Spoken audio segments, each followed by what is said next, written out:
Hello, children. Mama and Dad is back. She went away for a little bit. Then she got a booster. Then she didn't feel good. Then she had to go to work. And then she was tired. Now she's here. So we're going to continue with Corpse Potty. We have about... We have about 3 chapters left. Wow. Don't. It's going to go bad already with reading, I can tell, because I can't even speak today. So... yeah, we are on Shangri-La. And I don't know who that's about, but we'll find out. I should jump right in. Ah, Morishige. I deserve punishment for my actions. Each time I took a photograph with my phone, its flash made the school walls shine bright, heavenly white. This was a place of solitude. Only she and I, not another soul to be found. I just can't stay away. I was actually aware that the hand in which I held my cell phone had begun sweating, and my breath had become uncomfortably heavy. I was getting steadily more excited, and it was all because of her. A perfect flower brightly adorning the wall with its myriad of colors, just as the departed female form spread before me.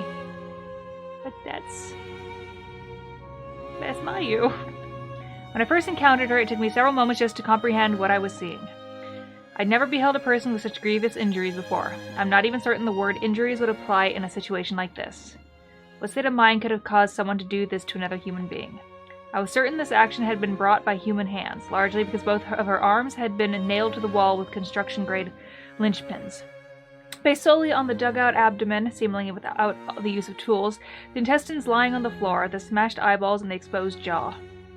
One might think she'd been torn apart by wild animals, but the linchpins and the faint traces of bloody handprints here and there proved otherwise. And yet, this bold, finely crafted display of her body shows a clear will and a fiery passion on the part of the orchestrator.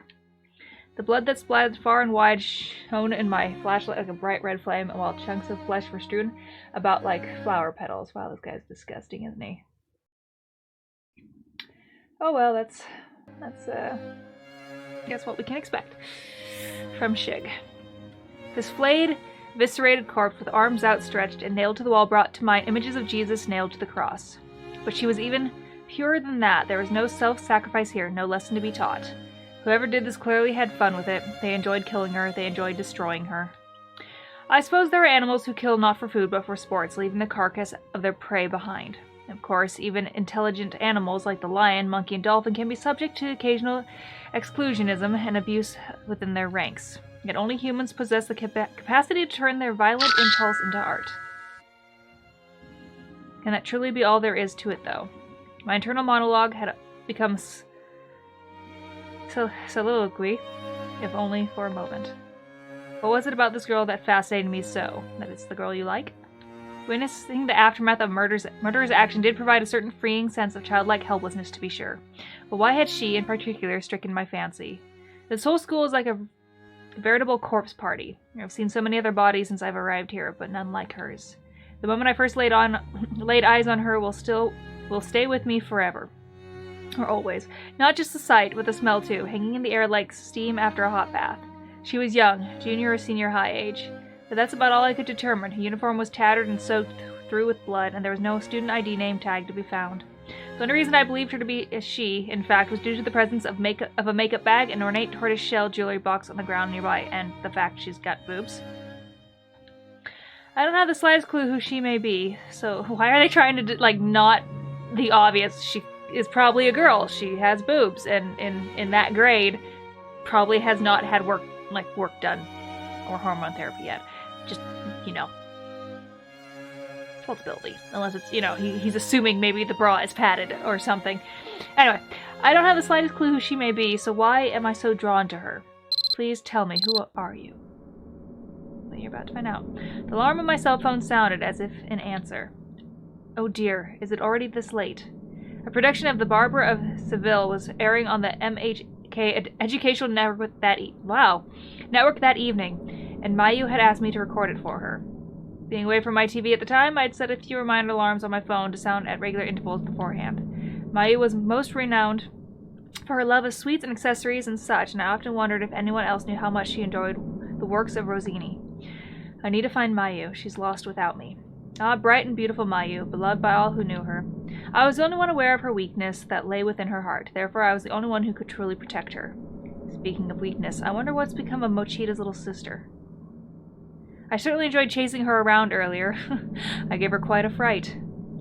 I adored watching her run for dear life. It was an act befitting of a psychopathic pedophile, yet I am no such thing. Why then did I glean such joy from it? I simply found her frail, cowering countenance to be irresistibly precious. The sight of the overwhelming weak person standing before me, utterly helpless and alone, elated my very soul. The sensation was nearly orgasmic. Yet this was a friend's sister. For all the torment I'd caused, I certainly intended no harm. The perceived threat I represented just spawned such panic and horror within her that I couldn't help myself. Thinking back upon it still makes me smile. I swear, it feels like there's another me slowly and steadily awakening within. No, this isn't right. This isn't who I am. Could it be that this nightmarish location is messing with my head? Indeed, this wouldn't do at all. If I were to return to the real world with Mayu and the others without first discarding this new me, I would no longer be able to live the way I did before. I suppose I'll need to erase all the pictures and movies I've stored in my phone, including hers. Book of Shadows, Episode 5, Shangri-La. I mean, it's good to know he didn't plan to hurt. Ooh, yeah. Emmy, Toko, anybody at all? Is anybody there? Crap, my phone. Is it okay? Damn it, the strap broke. Nobody in here, either. Where did everybody go? Hard to believe we were just in the student council room. I guess the Sachiko charm is what did us in, huh? This wasn't just some ordinary school building. Some fellow student council members and classmates and I all did that weird ritual, and then I passed out. I thought maybe it was anemia or something. But when I awoke, I found myself in this thoroughly disturbing place. Who is Mitsuki again? And my friends were nowhere to be found. At first I thought maybe this was just Toko playing a prank on me, but I quickly realized that it went far beyond that. I got angry, I screamed, I cowered in fear and begged anyone who could hear me to stop doing this, but ultimately I was just talking to air. This all felt like a bad dream, and I prayed in my heart of hearts that that's all it was, because I knew I wouldn't be able to stand being in this horrible place all alone. I just wanted to see someone, to be with someone. I just wanted someone to call my name. I'm Mitsuki Yamamoto, an 11th grader at Byakudan Senior High School. I served as clerk for the student council. Right here, everyone, right here. I want to know who you are, though. A decaying human head has been forcibly crammed to the top left cubby. It mustn't have been easy to make it fit, as there are tiny pieces of flesh and scalp tissue all along the frame. Who would have done something like this? You know, when I saw my first body here, I couldn't stop throwing up, but I think I'm starting to get desensitized. I just hope the others are okay.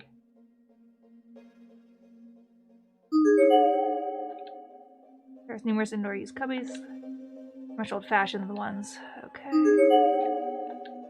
The door is frozen in place. Damn it, the windows there are the same way. What the hell is going on in here? I'm not going to accomplish anything by staying in one place. I need to keep looking for my friends. Okay.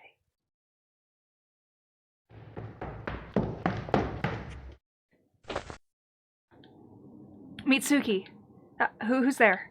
It's me, Kurosaki. Kurosaki, where are you? We were in the same hallway, but separated by a huge hole in the floor. Still, I'd finally found someone. Kensuke Kurosaki, a classmate of mine from 2-4. After being alone in here all this time, finally a friend. I could barely contain my exuberance. Hey, it's you! You're gonna die. Kurosaki, I'm so glad you're all right. You too. How are you holding up? You're not hurt or anything, right? No, I'm just fine. How about you? Kurosaki, where are the others? I wish I knew. I only just woke up, and I'm still trying to figure out how I got here. No kidding. We were all in the student council room, right? So how come we're gonna run down school now? Did someone carry us here while we were unconscious? That's the only explanation I can think of, but I can't imagine anyone actually doing that. Yeah, they're both gonna die. Yeah, you'd have to be pretty sick, but then, well, haven't you seen what's in here with us, Kurosaki? Dead bodies, yeah. First time in my life I've ever seen the real deal. I was about ready to piss my pants when I realized what I was looking at. Ew, come on. I'm serious, this place is so not safe. We need to find Kizami. Don't find Kizami. Do not find Kizami. Fukuroi and the others and get the hell out of here. Kurosaki carefully inched closer to the hole in the corridor, bit by bit, taking a good long look inside. You could leap right over that, I'll bet. I mean, you're in the baseball club and you're good at sports, so something like this should be no problem. There's no way I'd have to be a track star to clear that. Well, you'll never be one with that kind of attitude. Man, you don't mince words, do you? Wouldn't expect anything less of you, though. Anyway, I'm going to go try to find another way around. Wait, what? Wait. You stay here, Mitsuki, in case anyone else shows up while I'm gone. You don't need to be in such a hurry. Why don't we stay here for a little while yet? Bye. Don't leave me alone. I guess I can be kind of a pain in the ass sometimes, in class and in student council meetings alike. I'm always trying to take charge. I suppose I'll have to be all docile and sweet like Emmy if I want to be treated like a lady. Out of range, damn. Right when I need it most, too. The time display on my phone read 29:09. Well, that's certainly not right. Maybe I got messed up when I dropped it.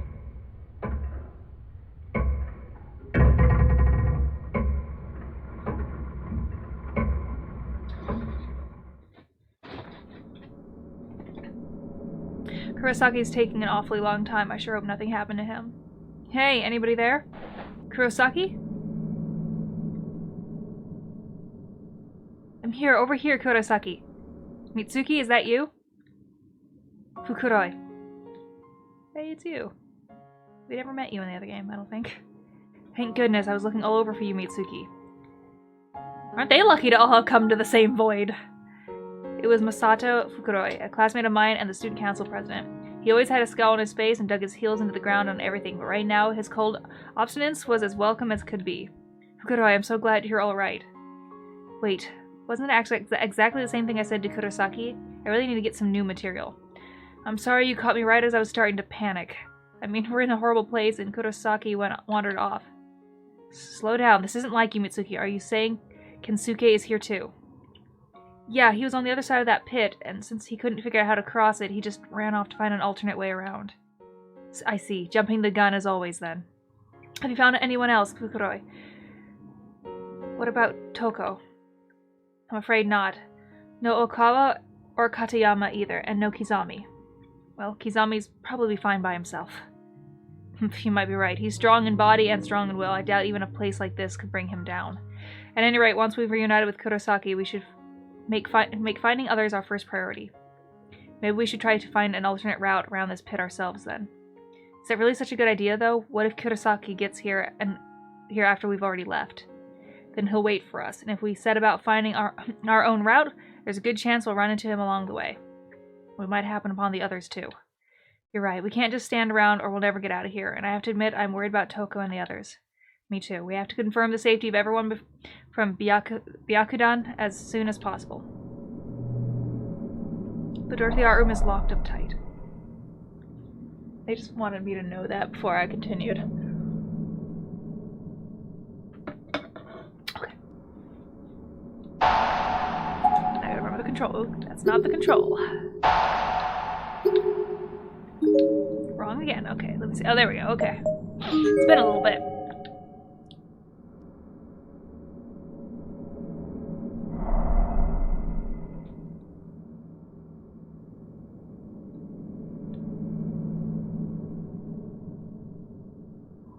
Anything I might want or need? Nope. Let's go to the music room. Wasn't there a ghost in there playing the piano? The first thing I noticed when entering the room was a stack of candles and a box of matches right in front of my eyes. Had someone left these behind? Yes. These look fine as long as they're not too damp. They should still be perfectly usable. Come on, flame. Those itches. I struck one of the matches alongside the box and the small red flame flickered into being. I propped one of the loose candles and placed the burning match head against its wick. Yay! It may not be much, but hopefully if someone comes into this room and sees this candle, they'll know that there are other living beings here with them. I decided it would be best to take the remaining candles and the box of matches with us, just in case we needed them. Do. Mysterious! Alright. The seal must be undone. This tragedy must not be allowed to spread any farther.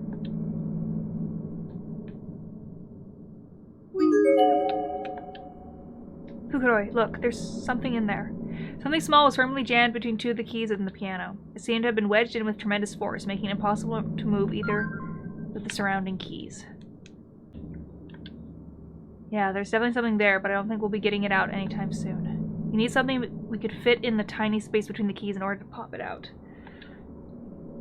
Okay, hello. A memo pad, presumably belonged to the deceased girl lying in the ground near her body. Sorry that I keep having to touch my nose. My nose just itches. I get nervous when I read, and then I have this weird nose itch that happens. Yes, I have a weird quirk.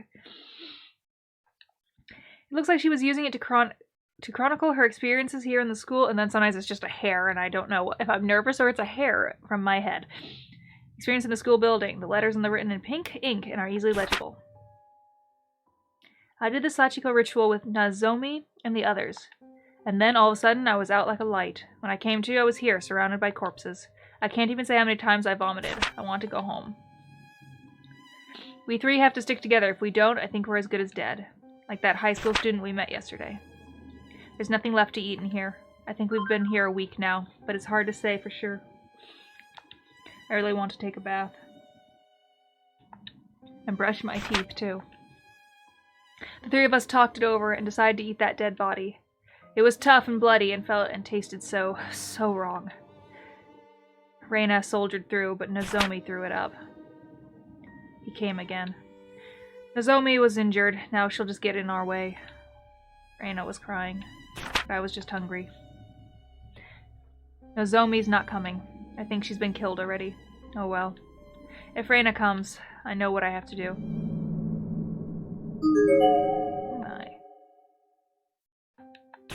Oh, okay. So it's just gonna make me reread this, okay.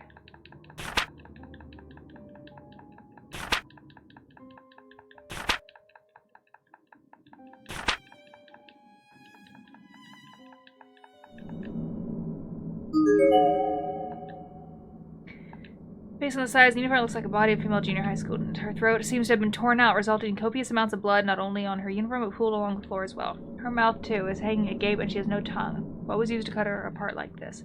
Her student ID is bloody but still is legible. Kyoto Girls Academy Middle School. Haruna Harukaze. Alright, just that thing again. There's a row of awards and plaques on the shelves here among the sides. Small rectangular box. What could this be? Take the box. Cabinet's glass door is locked. Well, poo. Alright, I don't think then there's anything else in this room for us. Besides looking at the candle. Wait. There were words scrawled above the portraits on the wall. It wasn't an accident. It was suicide. The school covered it up. Yes. Yes, they did. Go to the staff room, but I think it's locked. At least it was in the main game, so I assume it will be here too. Yep. Oh, hello, though. Is that a ghost? Like, for real? Crap, this isn't good. My legs are shaking. You're still alive, aren't you? If you don't want that to change anytime soon, then take my advice. Trust no one. Not a single person. There's a corpse here that almost seems to be resting against the wall. Perhaps it was propped up post-mortem. It looks to be the remains of a male senior high school student. His wrists and ankles are bound with wire, and there also appears to be copious amounts of wire around his neck. His name tag reads Kurashiki Industrial High School, Masaru Nijino.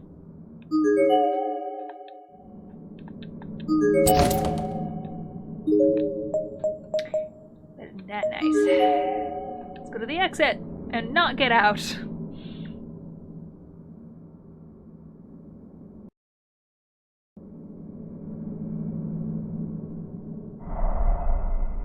Ah, here again. Let's go to the boys' room. Because why not? The boys' room entrance is completely boarded up. There's no way to get inside right now. Yes, there is. Look at that gap. Just suck it in and climb on through. Do you know what lies beneath this school? It's a mirror of agony and torment that can drive a man to madness with a single touch. It's thoroughly decomposed corpse. Based on size and uniform, it looks to be a body of a male junior or senior high school student. There's a student ID tag on the blazer. Ryuben's Academy Senior High School. Koichi Kanesada.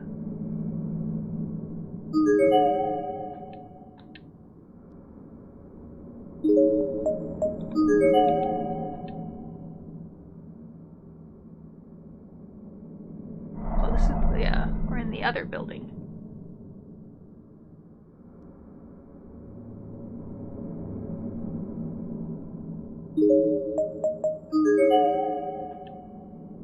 The girls' room's gonna have a bunch of stuff over it, isn't it?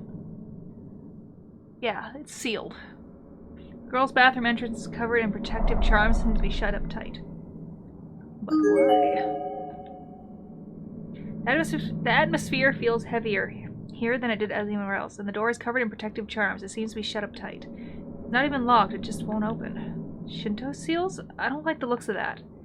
It's no more disconcerting than anything else in this godforsaken building, really. Well, it's not like we can get in there to investigate anyway, so I guess it doesn't really matter. Looks like something was written here, but the lettering is so faint as to be illegible. Fine.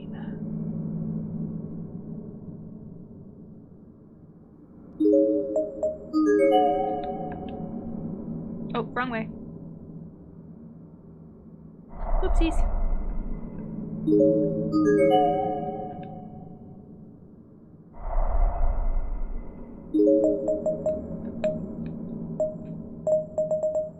Oh, maybe it wasn't. I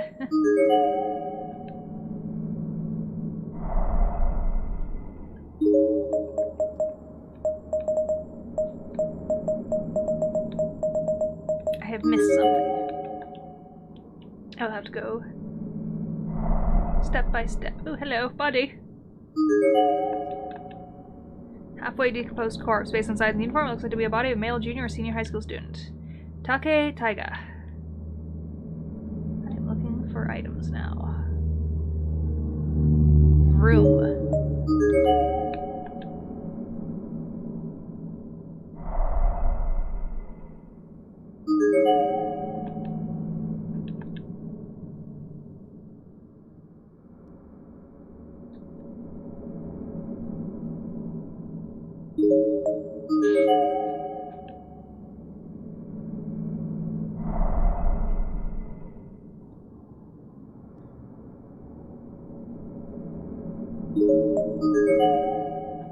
Pop into the exit again, see if there's anything there I missed.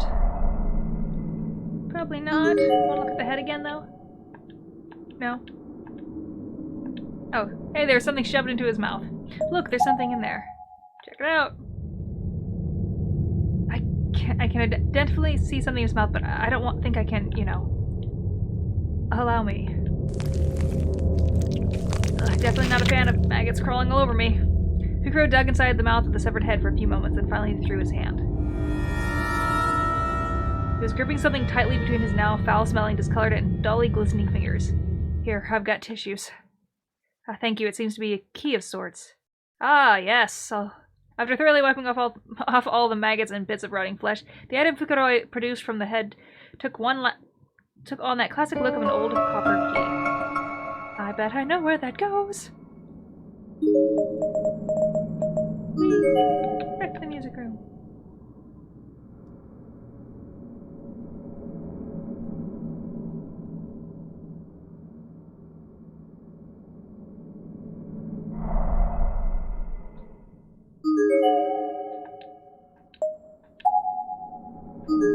Nope, that's not what I meant.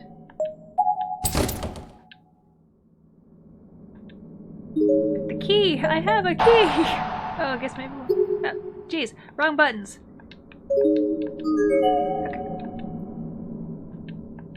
Can we use the key? We have a key. I was wrong! But it seemed like the right path. I was wrong. Okay. We're gonna have to go hallway to hallway. Got it. We're gonna start up there.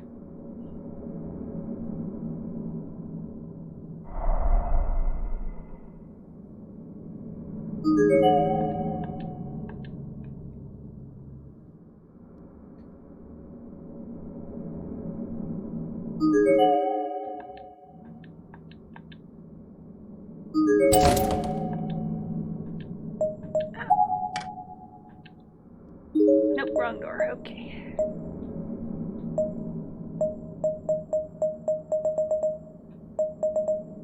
What was on the second floor? Oops. wish I could see the other floors. I want to make sure I'm not going to miss anything on the floor or something, because sometimes.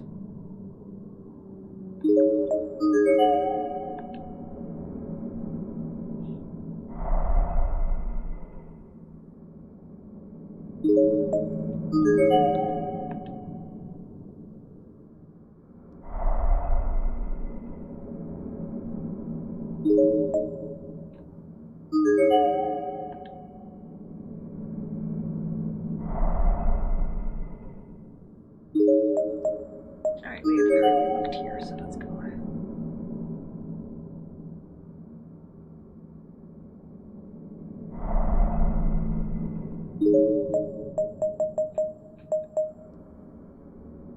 Maybe it's for the art room. Oh, we can't get there. Maybe for the ref room?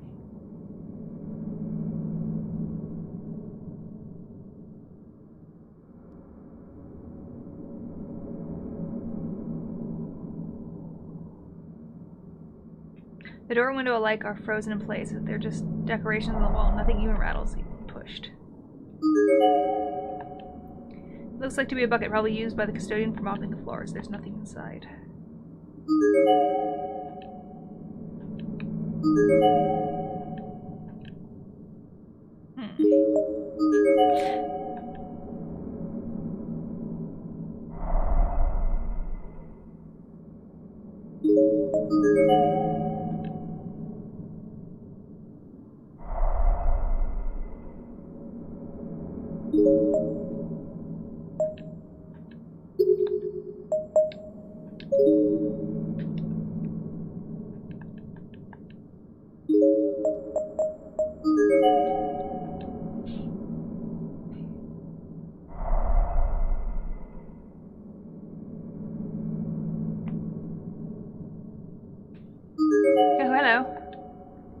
Comparatively fresh corpse. Based on the size of the apartment, looks like the body of a female junior high school student. The expression on her face is almost joyous.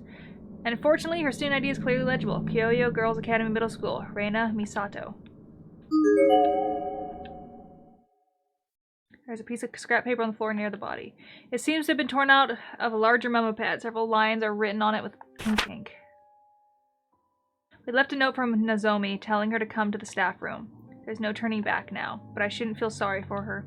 Without food, all three of us will die, and Nozomi's injured, so she'd never be able to get away from that man. Oh. Child. No. You decided to eat her, didn't you? You're disgusting. The Hortensia princess, with black dress and white shoes, favors glass houses. No men in the restaurant, please. Okay.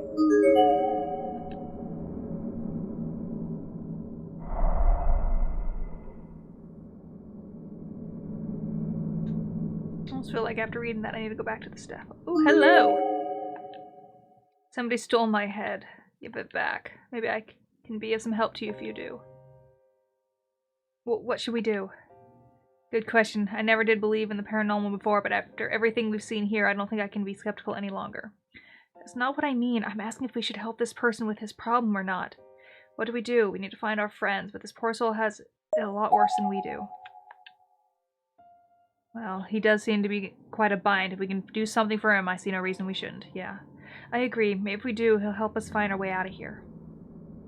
What's this? It looks like the key from an old-fashioned wind-up toy. Just an old wind-up key. But what does it wind up? Looks like it's about the right size for a toy, but in this place you never really know. Might as well take it with us then. We may come across whatever it attaches to at some point. Right. You want your head back? I know what your head is. It's stuffed into a thing. In a thingy. In a placey. With cubbies.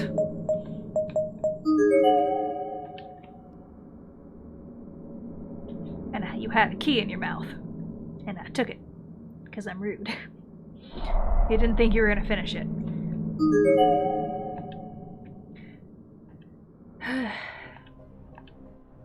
Looks like it's about the right age, but... Are you alright, Mitsuki? Simply standing in the presence of the severed head was turning my stomach. The foul stench of the decay was absolutely overpowering. Even in this low light, I could easily see maggots crawling through his eye sockets, his nose, his mouth, all over his skin. They were everywhere. I can't handle the smell. It does seem like he's been dead for quite some time. Are you sure? Are we really going to carry this back to the spirit, like, with our hands? I think I'd prefer not to do that. Let's see if we can find something to put it in. Ah, the bucket!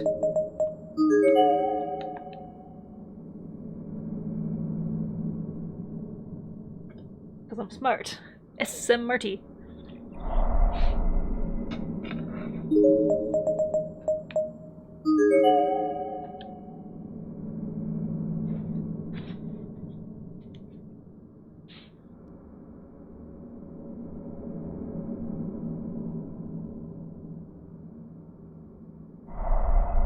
Give me the bucket. This might work, don't you think? Motorist bucket that's still sturdy enough. Yay! Bucket! Buckets for heads! I'm the bucket head carrier, I don't know.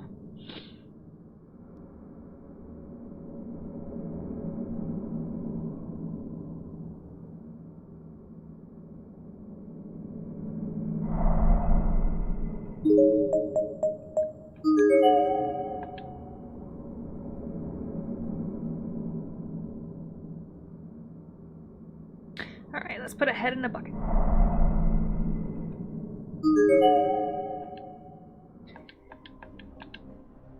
Looks like about the right age, but...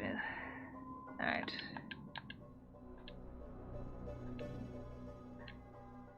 How about we try using that bucket?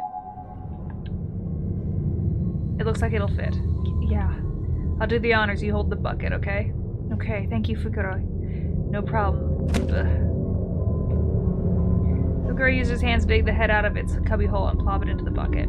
The maggot, sensing that something was amiss, suddenly began pouring out of its various sockets and climbing all over their new rusted metal home. Here, I've still got some tissues left. Thanks. I really hope I never have to feel anything like that again. Bleh. What's going on? We found it. It's your head, I think. Please take it. Ah, my beautiful head. My beautiful face has become so rotten. Damn those maggots. I'm so ugly now. I can sympathize. There are so many others who've been killed here just like you. We're going to need to get in contact with the police and have whoever did this arrested. Are you pitying me? Do you feel sorry for me? No, that wasn't my intention. I apologize if I offended you. No, you think I'm wretched. You think I'm ugly and dirty. You don't even want to touch my body again. Isn't that right? Fukuroi, I don't like where this is going. I agree. I think we need to distance ourselves from this place. It's because you're still alive. That's why you turn your noses at us, dead people, arrogant creatures. Why don't you come and join us? What? I'm going to hand you over to the others, and they're scary. They're excruciatingly frightening. Ow. Where? Fukuro, where are you? Maybe he's passed out somewhere. I know, I'll try lighting a candle. My surroundings were far different than I expected. I seemed to be in some sort of hallway underground. There was a chill in the air, both literally and figuratively. The smell that waited about was both musty and gloomy somehow. Fukuro, wake up. We're somewhere underground now, and it feels really dangerous. Come on, wake up, damn it. Fukuro? His eyes were wide open, but he gave no response. Looking a bit closer, I noticed his neck had been severely twisted. He was staring right at me, but his body was facing the other direction, and his half-agape jaw was completely motionless. He wasn't breathing. No, this can't be happening. Come on, it's not funny. Hick. And then there was footsteps. Somebody's coming. What do I do? Run. No, this can't be good. I have to run now. I'm sorry, Fukuro. Wait, please. Ah, it's you. What is this place? An old air raid shelter or something? Is that a girl?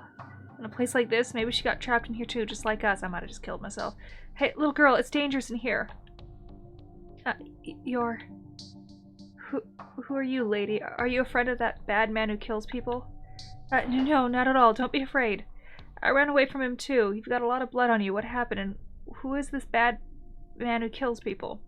I don't know. He's a big man, and he killed 3 of my friends. I'm the one who got away. Well, it sounds like you've been through a lot here. I'm looking for my friends right now, but if you'd like, you're welcome to join me. This place seems really dangerous, and to be honest, I'm a little scared by myself, so please? Thank you. I think I just killed myself. It's a lot more complex down here than I thought it would be. If only I had a map or something. This way, lady. This way. In here. You sure know your way around. I've gotten used to it. Come to think of it, I haven't even asked your name yet. Sachiko Shinozaki. Ow, what are you doing? What am I doing?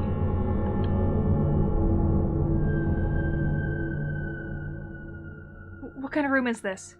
I couldn't decide if it looked more like a pre-war medical facility or a meat processing plant. The stench was overpowering.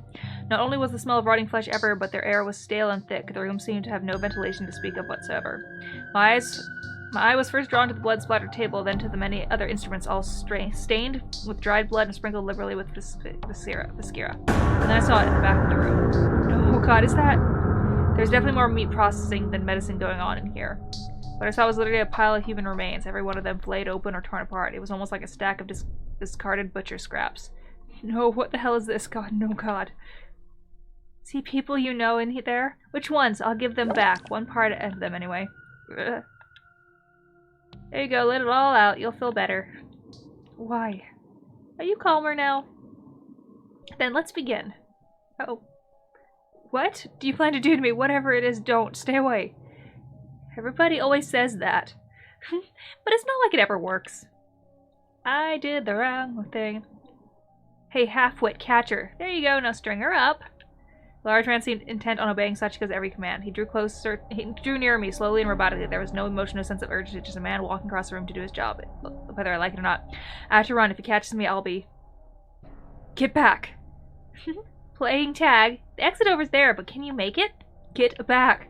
The man's movements remained slow and evenly paced, but there was only so many places to flee in a room this small. If I got tired before he did, I'd be finished. My only hope was to get out into the hall before that happened. The two of us glared at one another for a few moments from across the dissection table, and then as soon as he made his move, I leapt on top of it. Ack! I'd underestimated just how slippery the table might be. With its thick layer of blood and fat, I quickly spilled off the other side onto the floor. My legs and hindquarters were soaked through in the blood of the untold number of other people, but I didn't have time to think about it. Adrenaline gave me a strength to stick my landing, and I managed to keep running without skipping a beat. Almost there. I was in the home stretch for a couple of more steps anyway. A sharp pain suddenly shot through my leg as it touched the ground. I immediately fell into a heap. It hurts, my leg! My right leg was now firmly impaled with a thick, sharp metal spike. I'd been caught in an old-fashioned bear trap, the kind that's got 2 rows of metal shark teeth lined up on either side, instantaneously snapping shut as soon as my weight is applied in the middle. The thing was designed to catch bears and tigers, so what hope did a human have of escaping it? It hurts! You dumb bitch! How many dozen of victims do you think I've killed here? People sure don't get any smarter as they get older. Everybody always gets caught by these. But then, I don't ever let my prey escape. Stay back. I swallowed my pain and started grabbing whatever I could get my hands on, dirt, bones, anything, and chucked it at the approaching giant. It was the only thing left for me to do. I was out of options. The man's foot came down hard on my left leg. It immediately contorted unnaturally and went limp, and I could see a pointing shard of bone jutting out from a bloody hole in my sock. My leg. It's like you broke my leg. Next, the man wrapped both my arms in chains. No, stop, please. It hurts.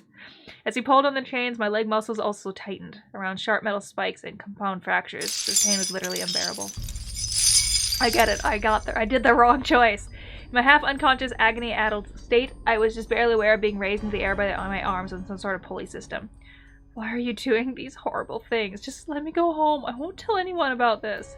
There's no need to worry. You see, you're about to experience horrible agony and then die. Why me? Why not some person I've never met from a foreign country? Why does it have to be me? You share a beautiful skin, lady, so you'll get the fillet fish treatment. I'll peel every last bit of skin from your body, starting with your face. Sachiko began approaching me with a broken off shard of earthenware pot in her hand.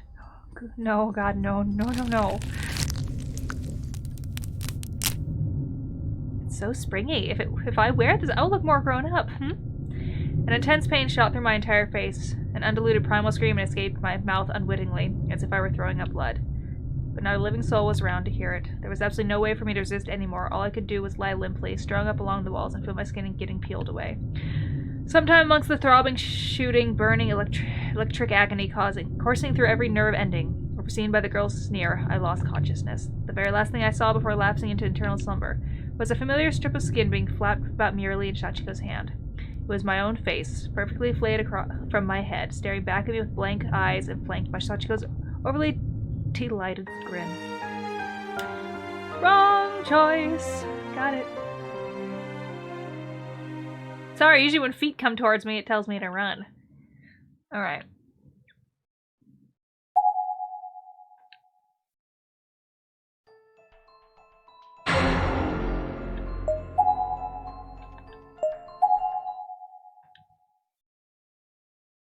Yay for quick saves.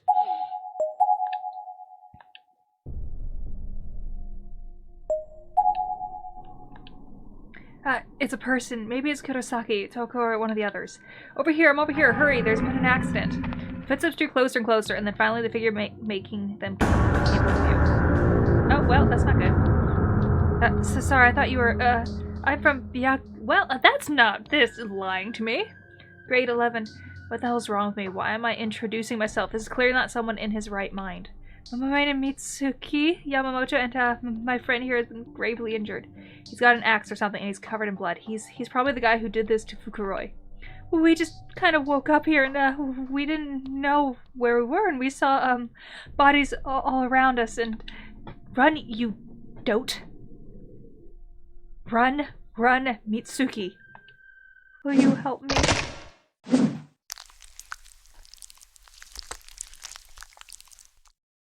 Well.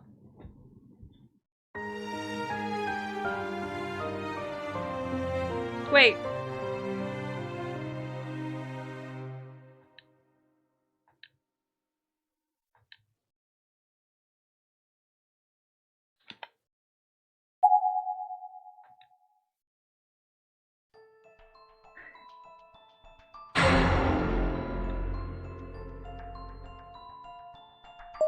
If both options are bad.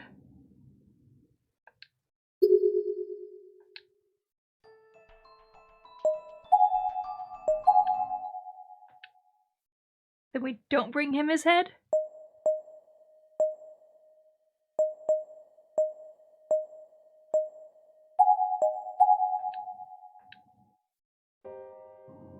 That'd be my only guess. Don't help him. No, we're just students. As much as I'd like to help him, I really don't think there's anything I can do. But Mitsuki, we can't. We don't even know what's going to happen to us in here. We can't just... I guess you're right. We should focus on our energy on finding Kensuke and the others. I'm sorry. I don't think there's anything we can do for you right now. Once we get out of here, though, we'll send the police, so just sit tight until then. Wait, please. If you find my head, I swear I'll return the favor. No, you won't.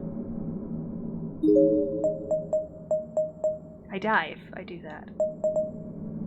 Oh, wait. Hold on. So instead, I'm just gonna take this. Guess that was the whole key of trust no one.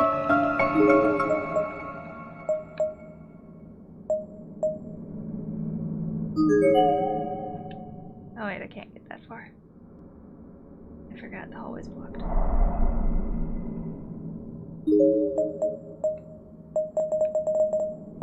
Alright, so... maybe that little key will open in the music room.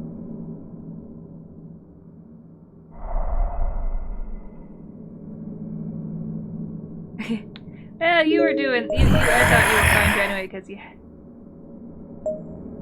because you had, 31 months! You were waiting on your electricity, so I wasn't expecting you to join yet, so... This one's being tricky. I did something, and then it was like, no matter what you did, if you did that option, you lost at the end. So I had to go back and realize, don't help him. What could this be? Box? Maybe I can... need something. Pop it out. I still need to find something, though.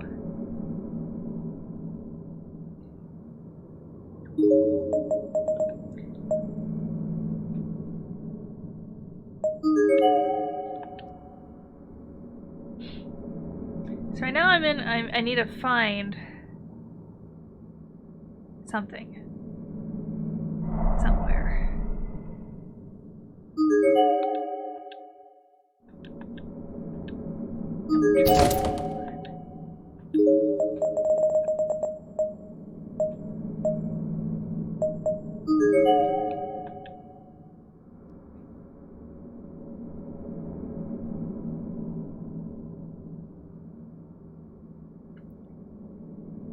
Because there's a body that wants me to find its head, but when I found its head, it got upset.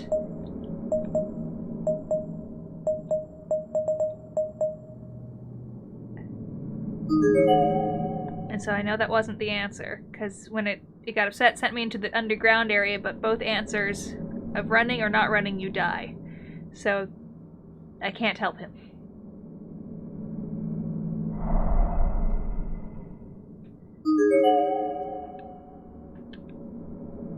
So there has to be something else that I'm missing.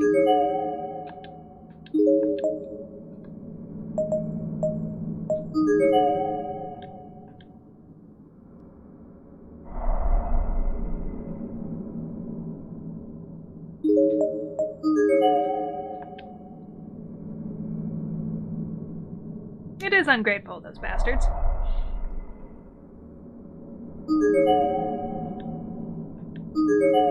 That was just the note.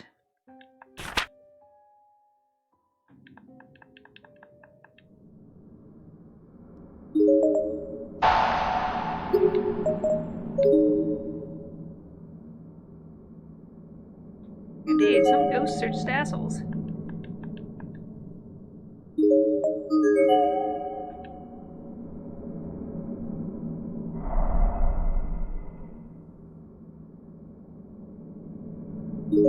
See, he's an asshole. We don't talk to him.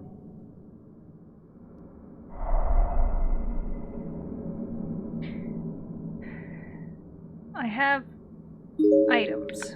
Can I see what items I have? I cannot. I can't get into the bathroom.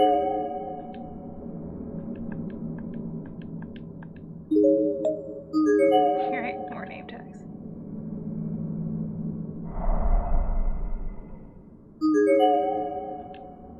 This row is packed highly with desks and it won't be possible to get up to the third floor from here.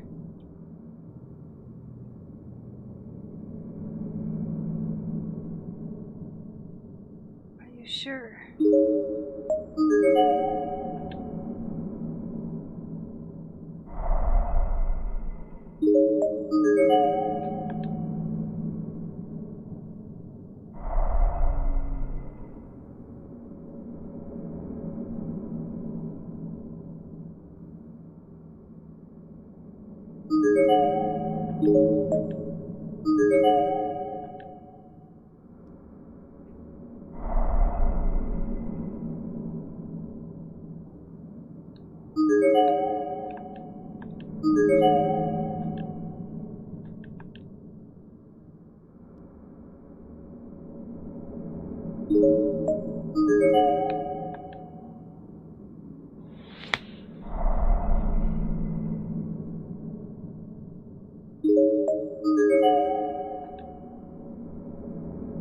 To be missing something because I can't be bringing him his head unless I'm supposed to bring his head in a different manner.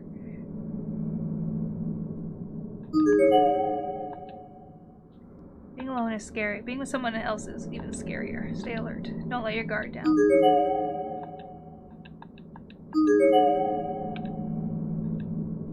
Yeah, but the windows are the same way.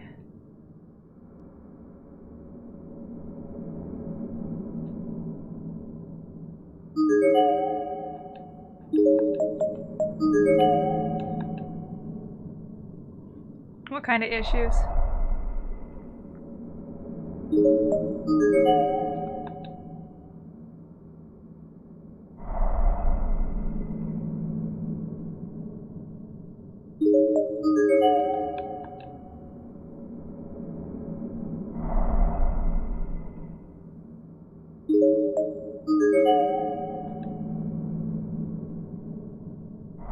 Maybe I'm supposed to bring him a better head.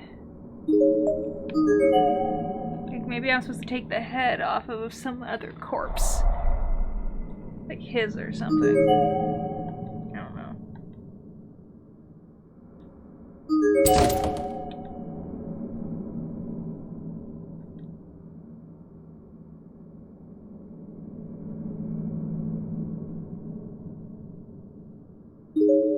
Huh.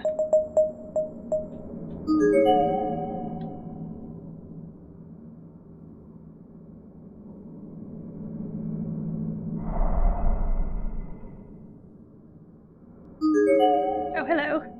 This is new. There's a piece of scrap paper on the floor near the body. It seems to have been torn out into large metal pads several lines of pink. I found something we can eat. I've noted its location on this map. Please come as soon as you see this. There's still hope for us. Let's stave off death as long as possible together. There's a hand-drawn map on the bottom of the page with a big circle on it. The circle is labeled staff room, and the area indicated seems to be the right end of this very hallway. Rather heavily decayed corpse based on the size, female, junior, senior high. Her head has been smashed flat as if it was pressed, and everything that would normally be tucked away in her skull is now lying exposed on the hallway floor. Nozomi Makita.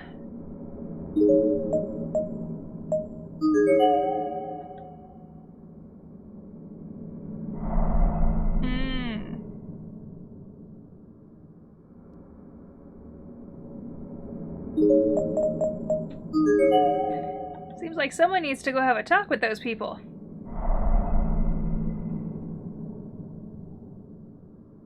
And their inability to do construction.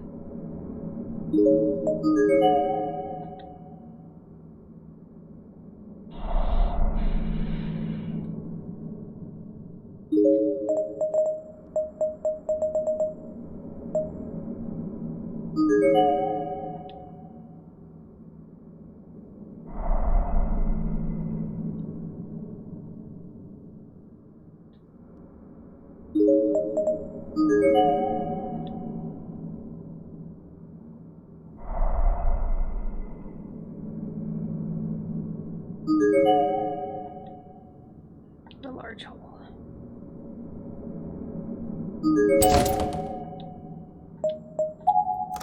Use the old key? It worked! I'm getting somewhere. Let's go in.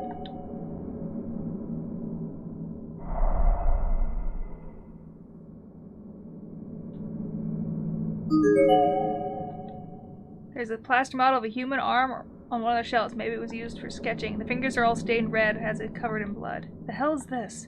That doesn't look like paint, does it? No. It's a portrait of a girl with long black hair, but her face has been completely blotted with red paint.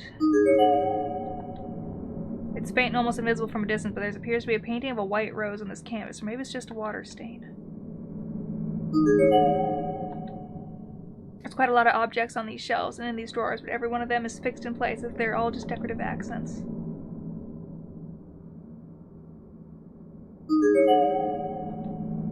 What's going on? Why is it so cold? I've got a bad feeling about this. We should get far away from here. It's still alive, depicting hydrangeas. There's a palette knife placed beneath the canvas. It seems like something we might be able to use. Take the palette knife. You never know when something like this might come in handy. Acquire palette knife. Thank you. That's what I need. I think that's to get the thing out of the piano. Progress is good. We like progress.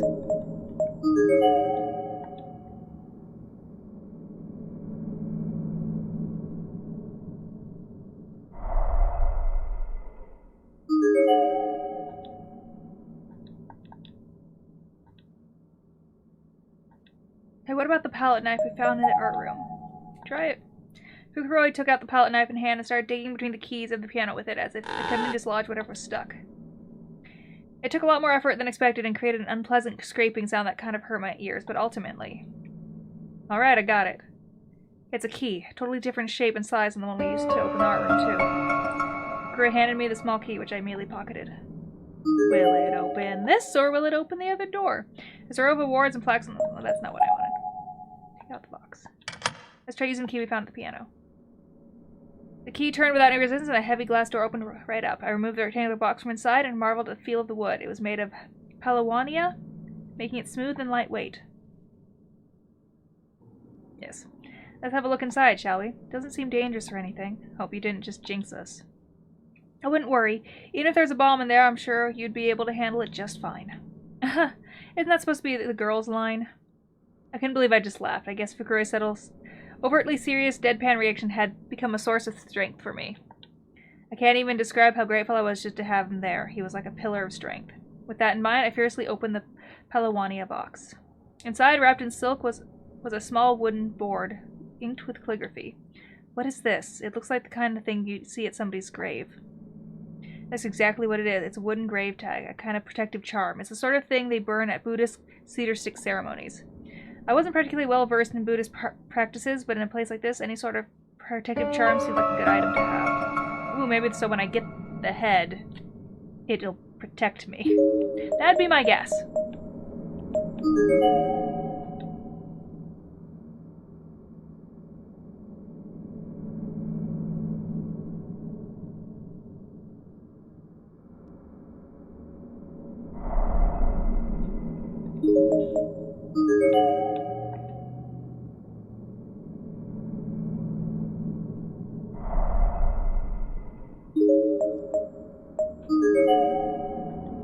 Because if he can't attack me, then I might be safe. Might be. I make no promises.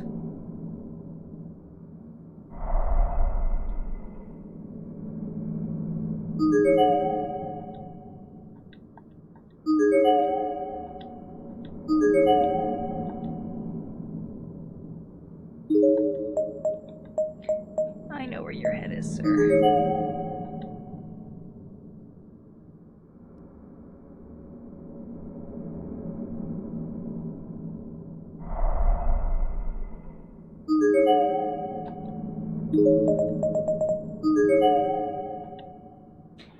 Now watch me have to go back, agree to find it, but then I have to do all that to get there, and then bring his head, but we'll see. That's what quick saves are for.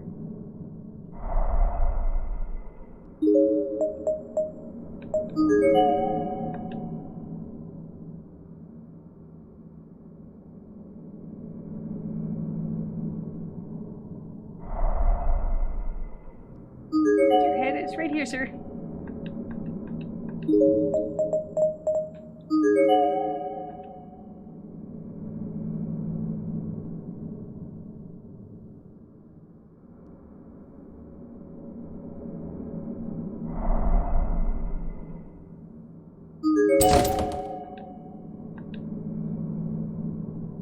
Unfortunately, I think that's actually what I need to do, possibly.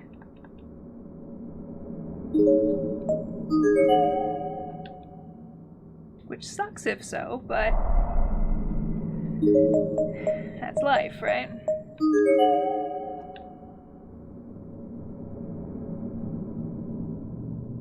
Unless I'm supposed to go to the girls' bathroom, which could be the charm. But I don't think so.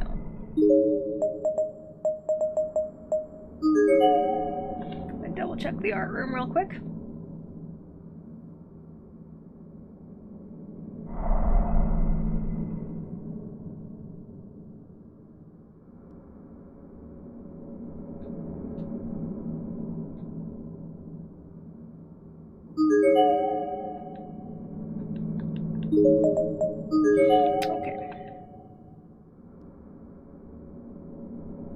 So if I can't find anything on my next run through, what I think I have to do is like what I was saying. I have to do a quick save back.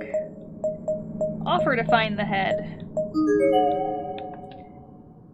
But I need to get the charm first, so when he tries to attack me, it doesn't work.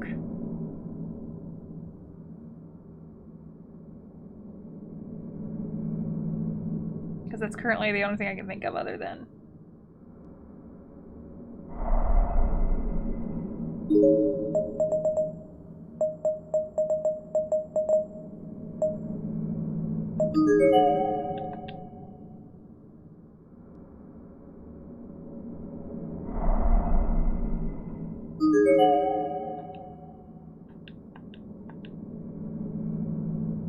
Maybe we can use the grave tag we found to get inside. Why not? Writing these paper charms really does look pretty similar to the writing on the grave tag, but what are we supposed to do with it? Maybe try chucking it at the seals? Sounds like a good way to get cursed. How about I just set it on the ground nearby instead? Fukuro did exactly that, and after only a few moments there was a notable change in the air. Oh, no, I found it. Then all of a sudden the grave tag emitted a bright blue light. A bright blue light, and the door engulfed in flames. Crap, the whole building's burning down. No, wait, look. I'd already turned to run, but as Fukuro's urging, I turned back, and I have to admit what I saw defied my expectations and explanations as well. The flames weren't exactly engulfing the door, but rather just the protective paper charms affixed to it. The door, the wall, the floor were touched.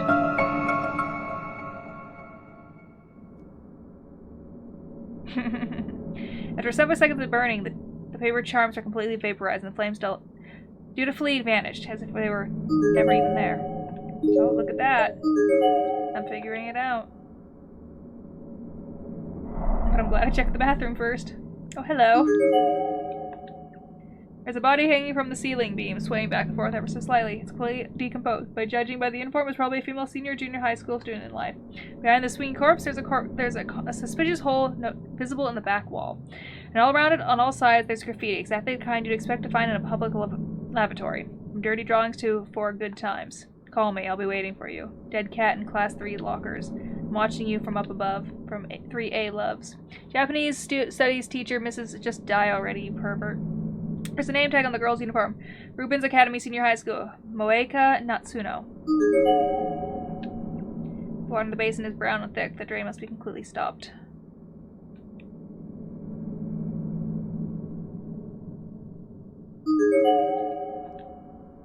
From the inside and won't touch. Oops. Nah. Nah. There's a tiny hole in the door. What's this? Maybe we can see inside from here.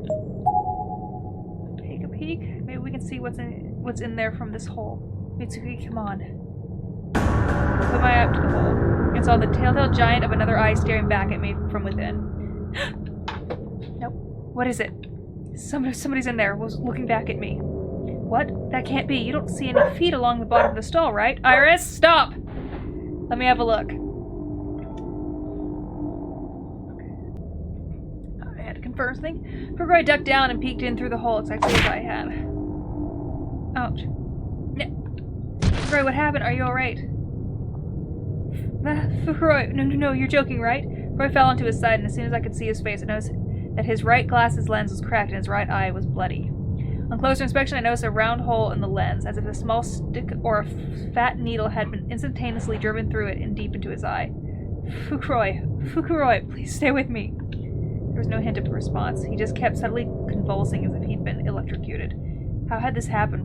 What was going on? Boys aren't allowed in the girls' room. What did you...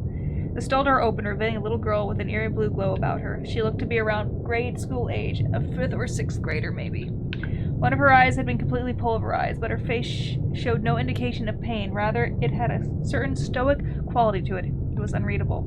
Most disturbing of all, however, was the object she held in her right hand. It was an awl or an ice pick of some such thing with a bloody, dripping blade. Are you the one who let the boy in here? Wait, Before I even had a chance to answer, the girl leaped from the stall with blinding speed. That's not allowed. I think I got a bad end. No, reacting as quickly as I could, I threw my arm in front of my face and almost immediately felt the ice pick blade pierce right into it. Not just once, but twice, 3 times. It dug deep into my arm, my palm, my shoulder. Stop, it hurts! I had to run. But she wasn't about to let me. She just quietly kept hacking away, working her way up and down the entire length of my arm. Bit by bit, my skin and flesh was chipped away, until finally the ice pick completely penetrated my palm and began boring into my cheek. Eventually my ear was hacked apart, and then I was scalped so thoroughly that I could hear the sound of my skin peeling away with my remaining ear. There was nothing in the world but pain, and at this point I couldn't focus on anything as if I'd wanted to. My vision was blank. I honestly couldn't tell if it was just because I had my eyes closed or if I simply didn't have eyes anymore. I only knew for sure that I was still being hacked apart because I could hear it. The pain gave no indication, as if there's 3 different bad endings in this one, as if there's already a present. I begged for mercy several times in vain before I finally just started praying that this agony would come to an end. God, please. I'll endure whatever trials lie ahead with open arms if you'll just save me now. I beg of you, please make it stop. Okay. My third death. Okay, so don't look in the hole.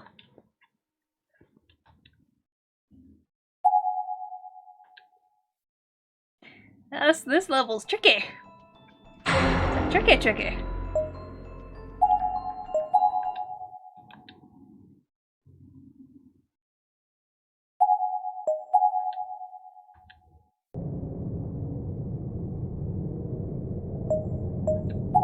Don't do it. Have they a purpose to the soul, I wonder? Insert the wind-up key. Working on a hunch, I took out the wind-up key from my pocket and tried sticking it in the hole.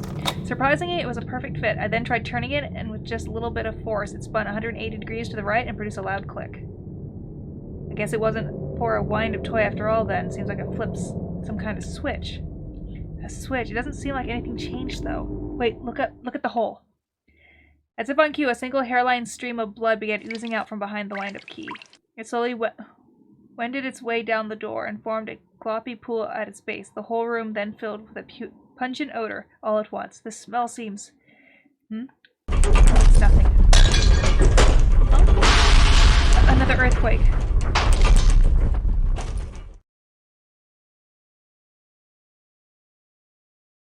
I think it's over. That scared the crap out of me. This old building is run down enough. There's no telling what'll just up and collapse. Yeah, we need to hurry up and find a way out of here.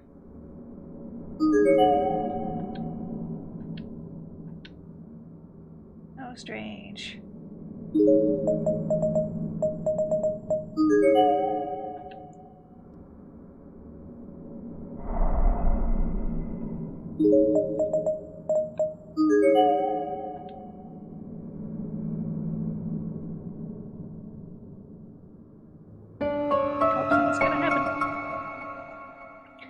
Hey, is it just me, or was there a gap in the floor here before? Maybe the earthquake shifted things around? You'd expect there to be more gaps after an earthquake, not fewer. There's definitely something really wrong with this place.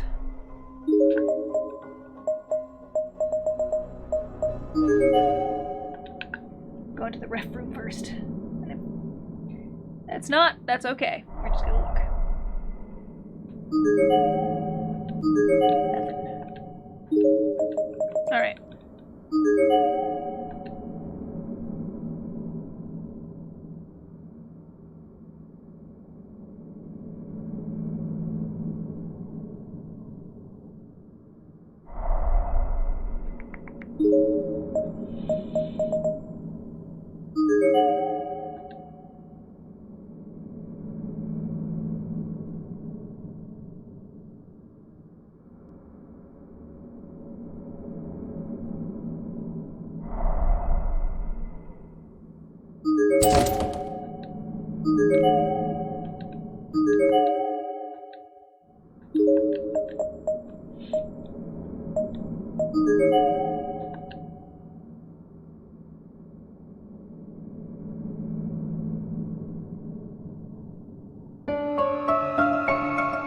The door is rattling with the rain and wind. It seems like a perfectly normal, perfectly openable door now. Fukuroi, look, I think we can get outside. Oh. Mayu, are you in here?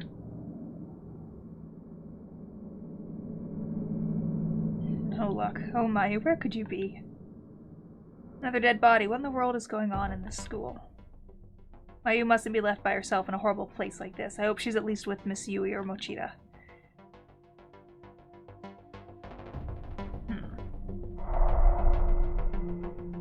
Oh, Sonny, you don't realize. Hello. The corpse has only just started to decay. Seems to be a junior high school girl. From the looks of it, she was cut completely in half using some sort of edged instrument. How awful, to cut someone in two, spine and all. It would take the finest katana to pull that off, either that or some form of machinery.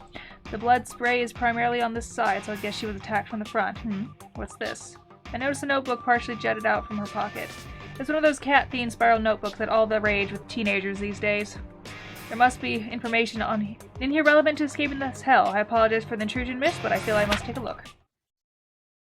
I have no idea why we've been trapped here, but at least we're all here together. Mr. Gopto's presence makes us all feel a little more at ease. Without an adult around, I don't think we'd be able to handle any of this. Mr. Gato seems even more anxious than we are. He says he'll make sure we all get home safely, but his temperament just keeps getting worse. He's usually so cool, but lately he's just gotten kind of scary. Hiroko, Arisa, and the others are getting really fed up with him. Mr. Goto is so unfair. He keeps playing favorites with Hiroko. That was the last of our food, too. And I'm the one who stopped Hiroko and Norika from fighting.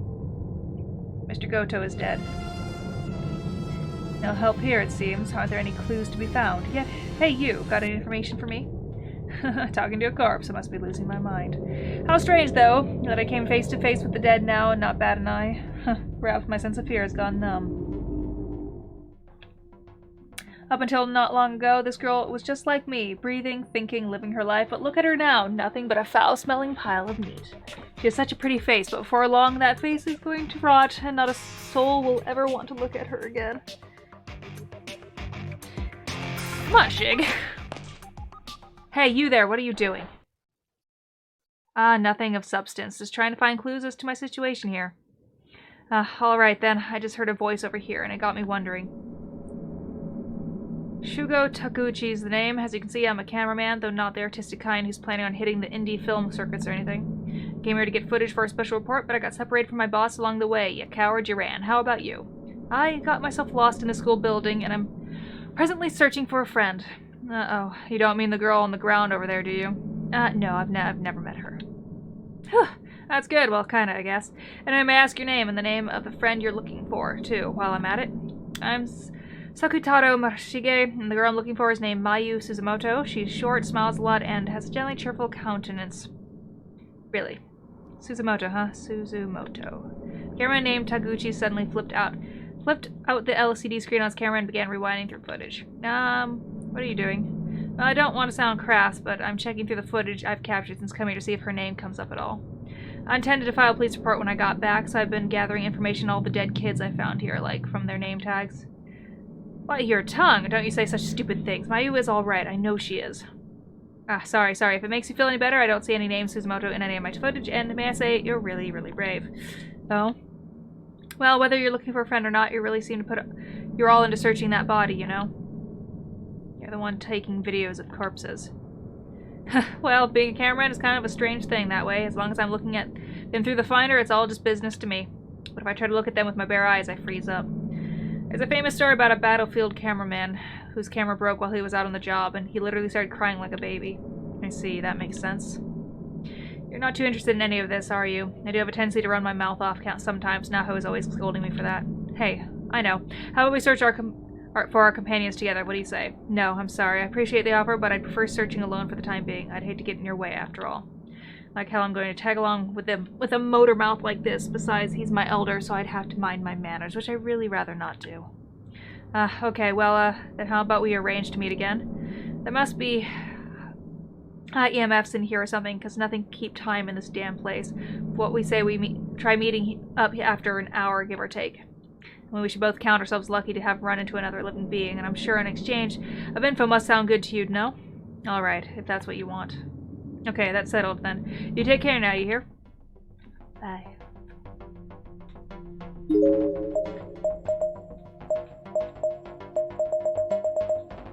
Oh, which way to go? Go to the locker room.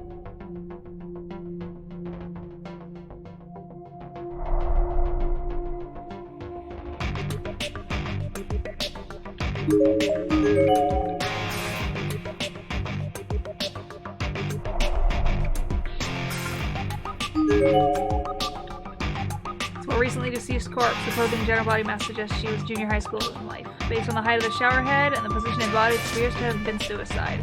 The name tag is a bit dirty, but legible. Honoka Nanjo.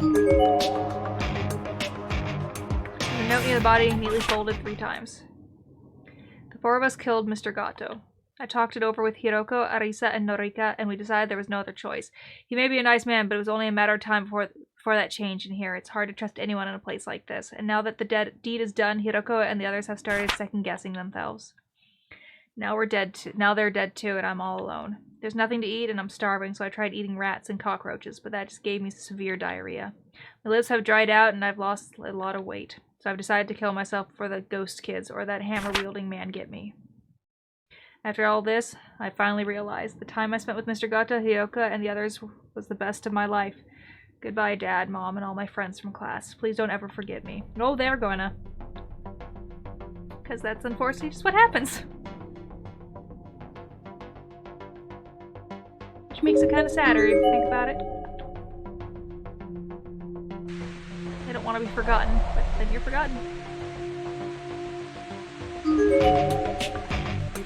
Skeleton remains of a student. He's not wearing any sort of uniform per se, but his build suggests he's probably male. What is he wearing? At least there's a name tag. Reiki Nagishi. The skeleton remains of a student.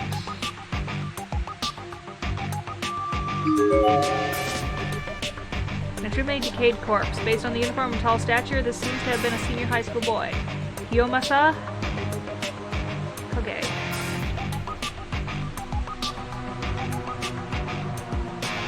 Just corpses.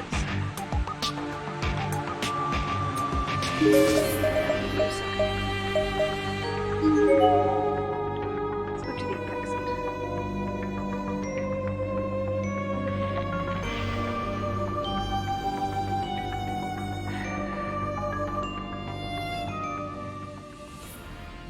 Taguchi's not here. I guess it probably hasn't been an hour. No, but we can still look around. It's a notebook. Mr. Gato changed when he came here. Not just his attitude and the way he speaks, but his looks too. It's like he thinks he's the king of the castle, being the only adult and the only man. And he used to be so nice. I don't want him to beat me. So I keep patting him on the head and hugging him, and then he thanks me. It's fairly fresh. Carp listed to be a junior high school girl. Her eyeballs seem to have been slashed horizontally with a thin razor-like blade. And as if to complement this, the arteries in her wrist seem to have been slashed vertically with the same blade. That was most likely the cause of death. Arisa Kaida.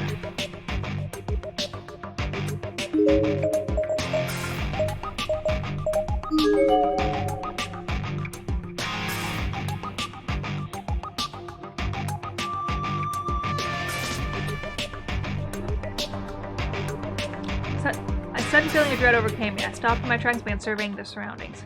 It's dangerous beyond this point. The covered walkway up ahead shouldn't even be here. Oh no, this is a surprise. Am I seeing a human spirit, or is this nothing more than pure hallucination? Upon that musing, the spirit vanished from sight, but the sense that I was being watched remained. There was a covered walkway beyond this heavy iron door, a covered walkway that wasn't supposed to be here, evidently. Did I dare challenge it? Well, knowing you. Just as my hand touched the knob, I was sent flying backwards by a tremendous force. For a split second, I swore I saw a figure, but that could have just been imagination. The pain from the impact, however, was very real. Maybe that was no illusion after all. And ultimately, I was unable to open the door. Look at you. At least we tried.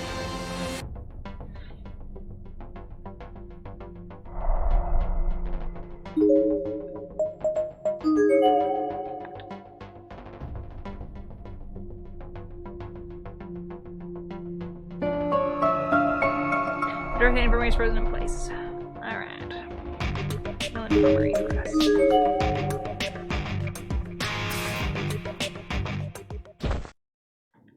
Shige, don't look at me.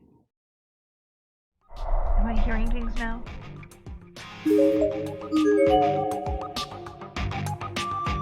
Hey, Harley. The other side lab is frozen in place.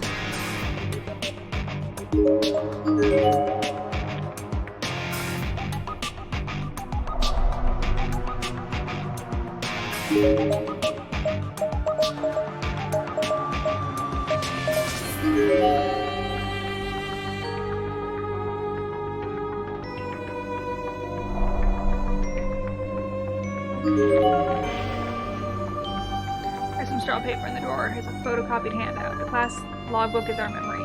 After you've all gone on to the next grade, I'll make sure I take good care of it. There's a piece of paper hastily taped onto the glass door. Return to the class logbook. I'm getting angry. Do you want to be killed? What? Who was it that took my class logbook from the reference room? I won't get mad, just give it back.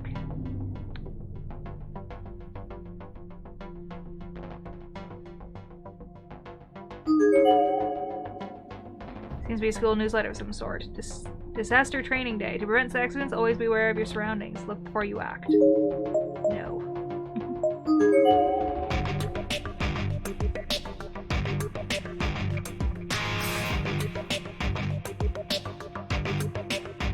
a large hole in the floor here, blocking a way through the home. You children needed more exercise. Learn to jump. Be right back. I think I put some drops in my ear. Alright, where am I looking? Alright, over here, alright. Ooh, just got dizzy. Moved too fast, hold on. Had my head tilted sideways.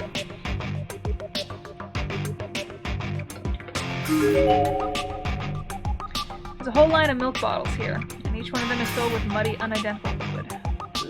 Nasty.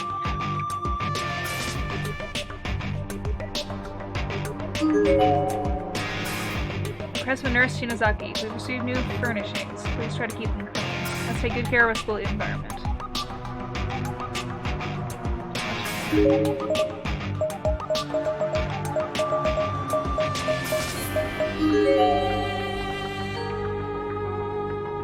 Thank you, excuse me.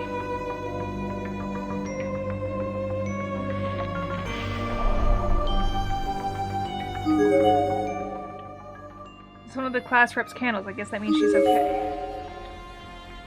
There's a twisted length wire inside. The door seems busted, so it should be easy enough to pull out.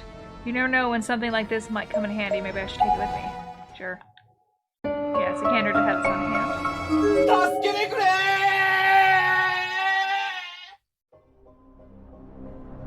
The half-rotted corpse sprawled on the ground here. Seems to be a junior high school boy based on site. What the hell was that? His student ID name tag is still fully intact.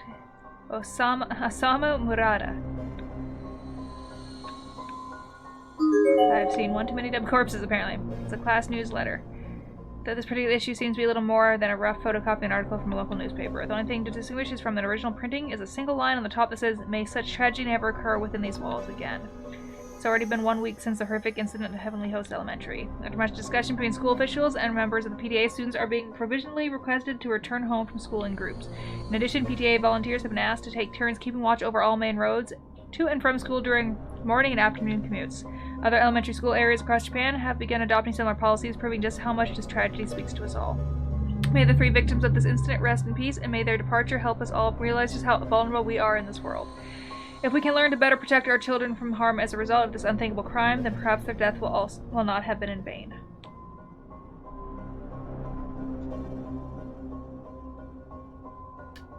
Okay.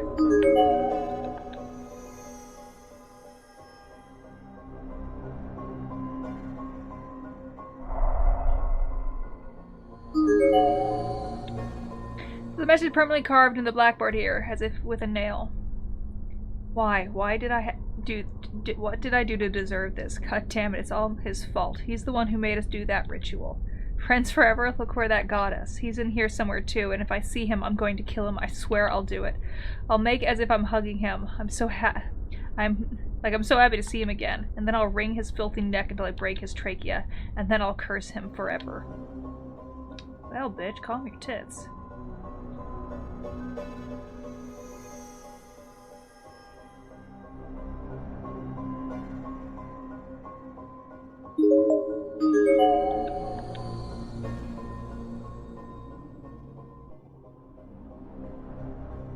There's a large hole in the floor here. It definitely couldn't cross safely. Well, that's okay. We weren't going to that area. We were going in here.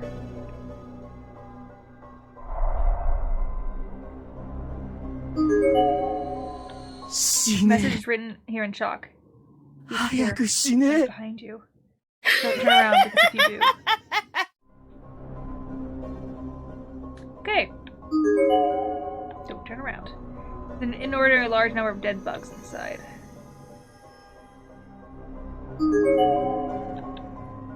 My reflection in the filthy window, barely visible in the faint light of the school building, looks almost ethereal, as if I'm a ghost myself.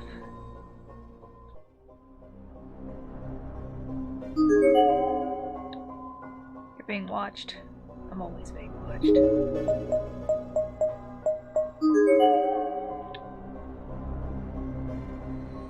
Look, I turned around just fine!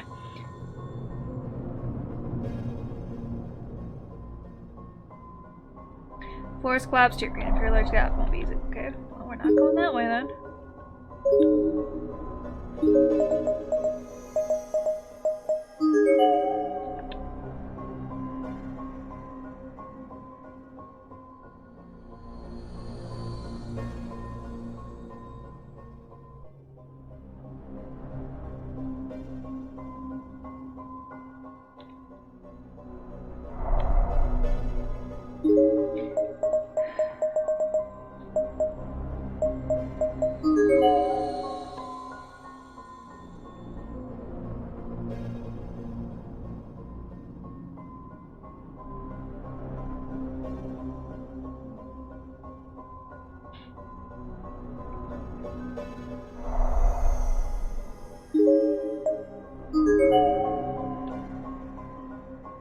And then we're back to the lock.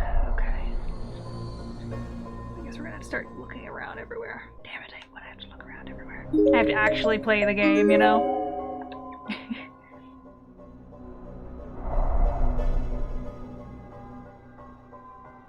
It's unfair that they asked me to actually play.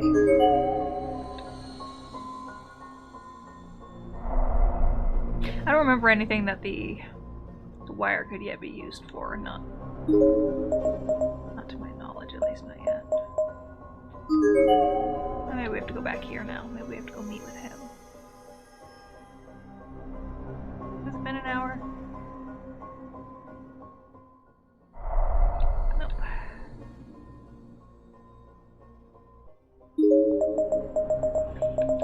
Alright, let's see. So we're going up now.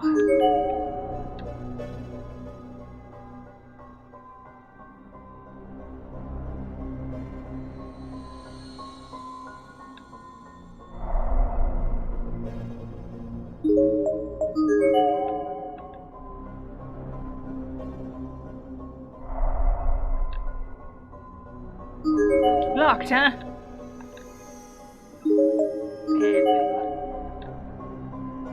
Just a hall.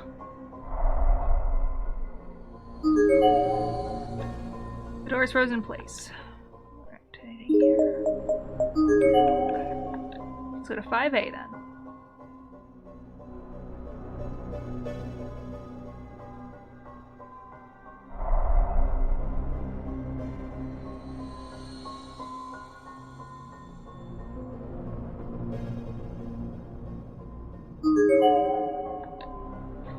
Stationary goods like rest papers. Not one of them seems usable or functional, except perhaps a spool of kite string mixed in with them.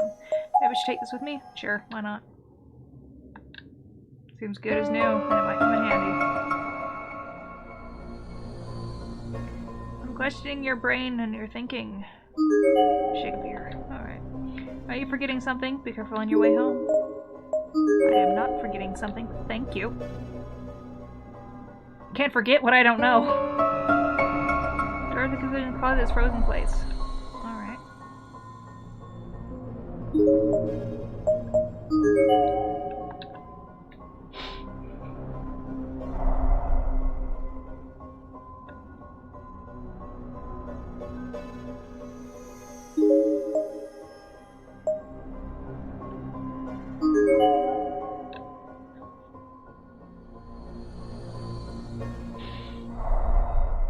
Stupid itch inside my ear the last few days. Weasley have swimmer's ear and I've been trying to treat it. Jeez, when it itches, it itches.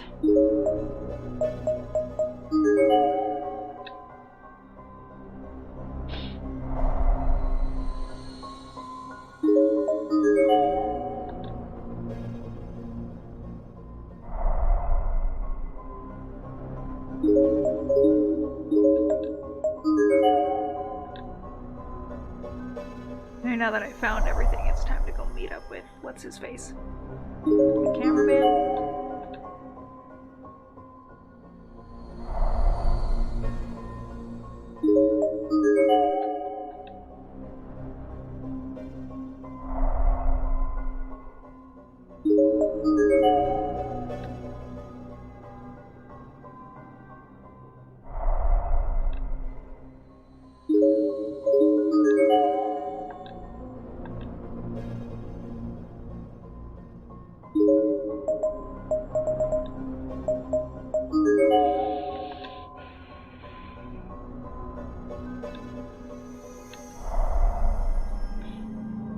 Nope.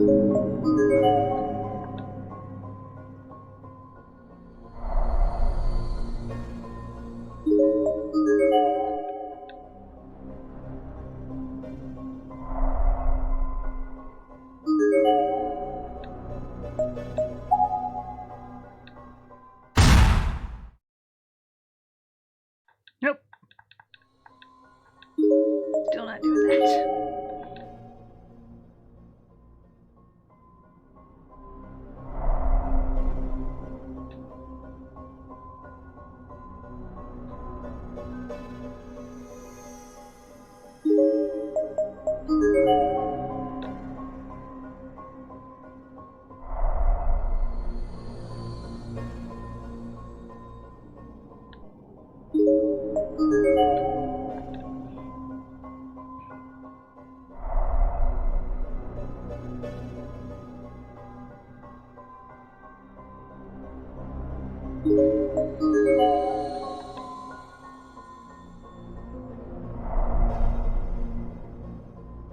Ooh. Power is nice.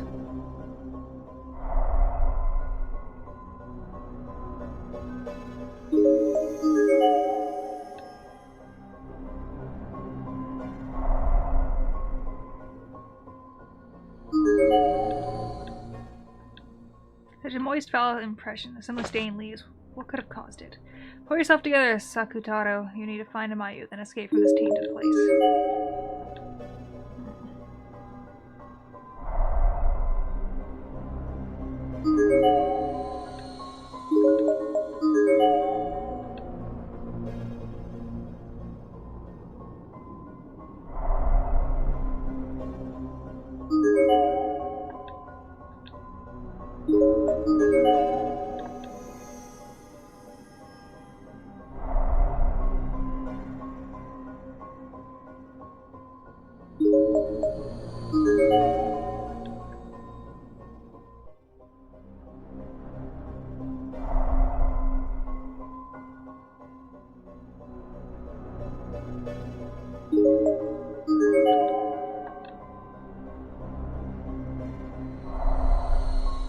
Going around in circles and just trying to find any little thing you might have missed.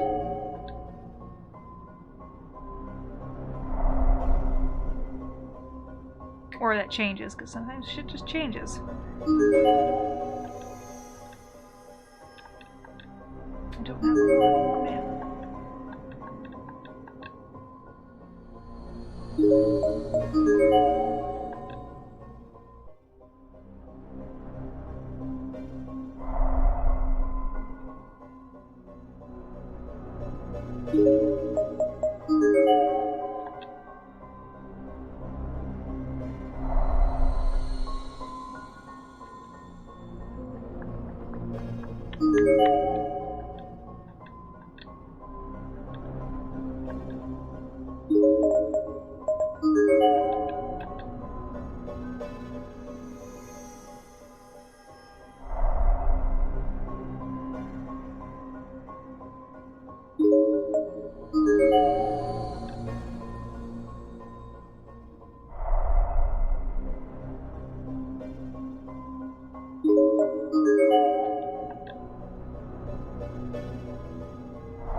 Excuse me.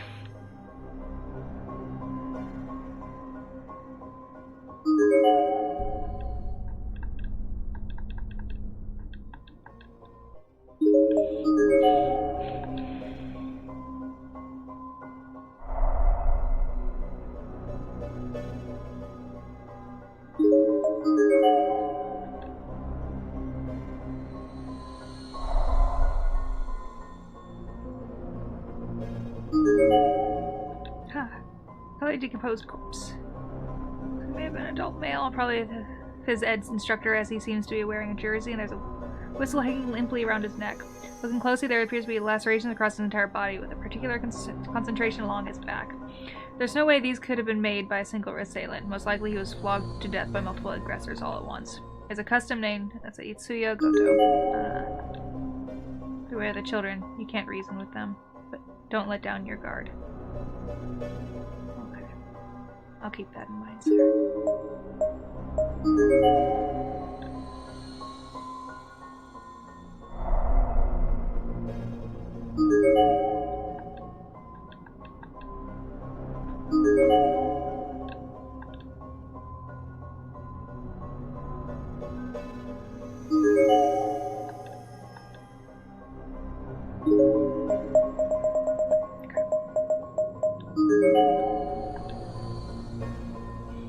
Well, there's nothing there.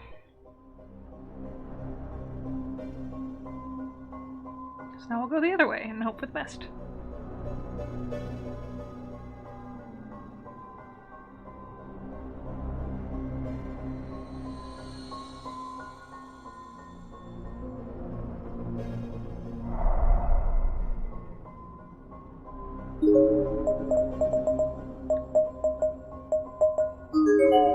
Let's go back to the locker room, just in case something's up.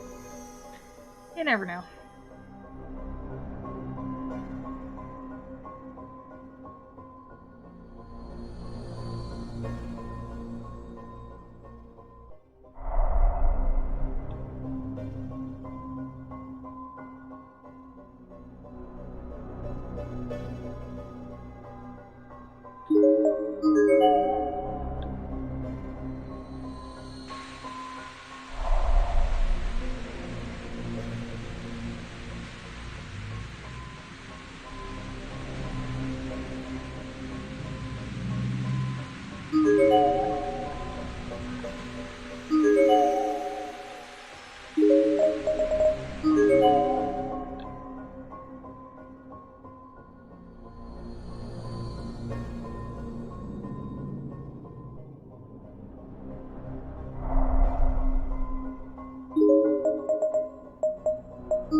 It's a corpse that only just started to decay.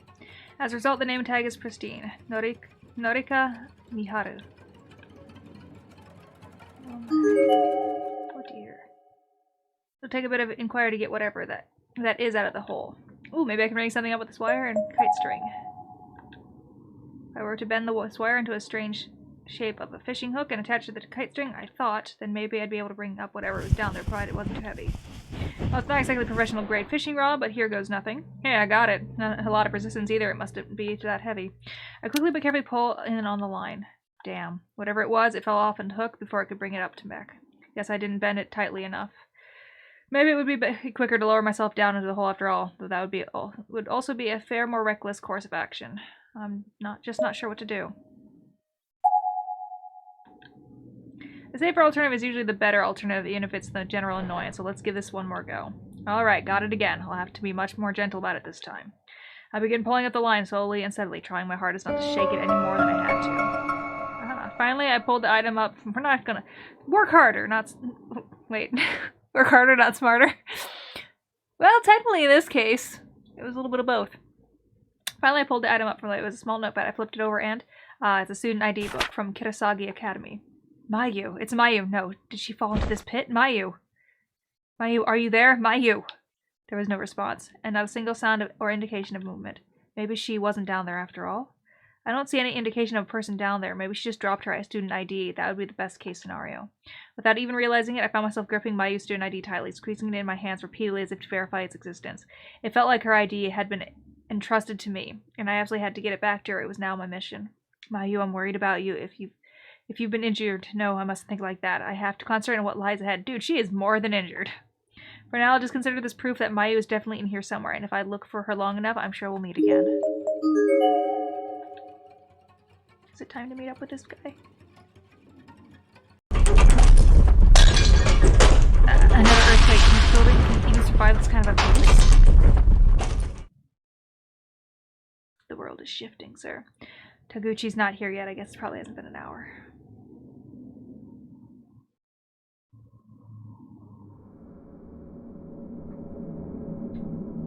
What the hell is with this earthquake?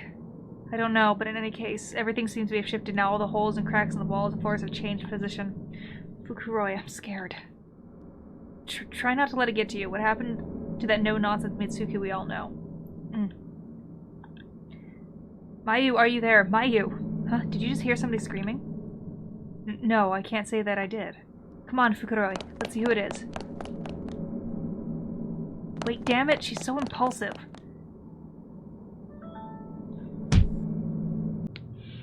Ah, Mitsuki. I'm sorry, you're not hurt, are you? Oh, finally we see her. We know she dies. No, I'm fine. Sorry, I didn't see you. No, it was my fault. I wasn't really watching where I was going. The girl I just run into was wearing a school uniform I hadn't encountered before. And standing next to her was a boy who had a halfway irritated look on his face, but was offering the girl a hand anyway. He was wearing his school jacket, and she was not, so I couldn't tell for certain, but they definitely came across as classmates, or at least schoolmates. You're from another school, it seems. Are you alone?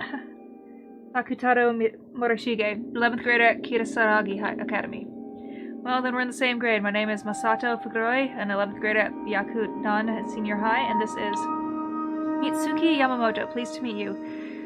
Sakutaro. He has a really grandiose name. It's like something out of a classic Japanese literature. Yes, I've been teased about it all my life. Sorry, I didn't mean it like that. I actually think it's pretty cool. Mitsuki, you mustn't say such boorish things the first time you meet someone. You'll cause problems for Morishige. No, it's alright. Something wrong, Morishige? I mean, besides, being in hell. Or the closest you're gonna get to it. Well, you just seem kind of, I don't know, down. Though I guess if you were all bright and cheery in a place like this, it would be kind of disturbing. No, I assure you I'm fine. I'm just searching for someone, that's all. Oh, you two? We also got separated from our friends and have been looking all over for them. Who is it you're looking for? A classmate of mine, Mayu Suzumoto is her name. She's small in stature, but her personality can light up a room. Right, this is her. Here. Suddenly remembering that I'd fished out her student ID out of that pit, I withdrew it from my pocket and showed it to the two students. I'm afraid I haven't seen her. How about you, Mitsuki? Same here. Sorry, we can't be more help. It's quite alright. The student ID proves to me that she's here somewhere. I'll find her on my own. By yourself? Isn't that dangerous? You're welcome to join us if you'd like. We're searching the school as well. After all, we can help you look for this Suzumoto girl along the way. Well, now I'm at a loss. If it were Mochita and the others, that would be one thing, but these two total strangers. They seem like nice enough people, though. This Fukuroi in particular seems to have a good head on his shoulders, and they don't come off as obnoxious. Refusing would present problems all on its own, too. Okay, then, let's work together. So where do we go from here? That away! A second.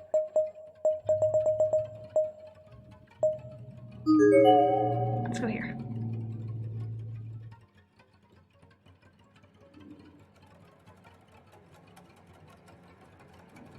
I mean, that's where they end up in the other game, but I guess if you already saw what's her face, then the door is gone.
awfully dark down this way. It's really cold, too. Yay! Everything's fixed at your house. Woohoo! It's really cold, too. It feels like there's some cold water wrapped around my body. Coming down this hall may be dangerous. Turn back. Both faces were staring directly at me, as if I had somehow been designated their de facto leader, so after a moment of thought, I suggested we turn back. I didn't much care either way, but they obviously did, so I seen the best course of action at the time.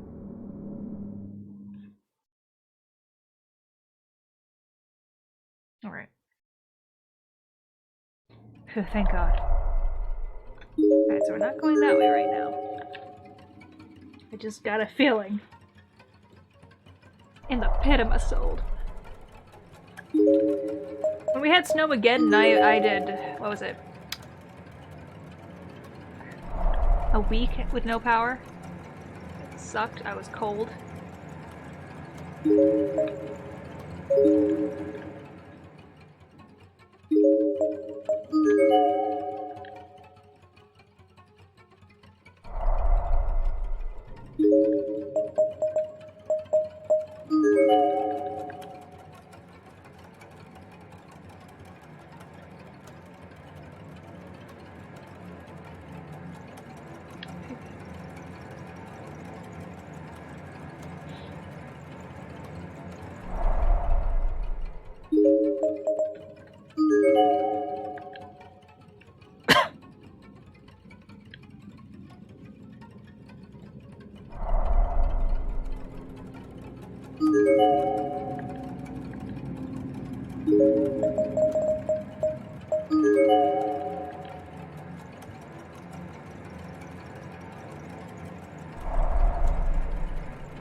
The whole year's we seem to have vanished. No longer there. Alright, we're moving forward.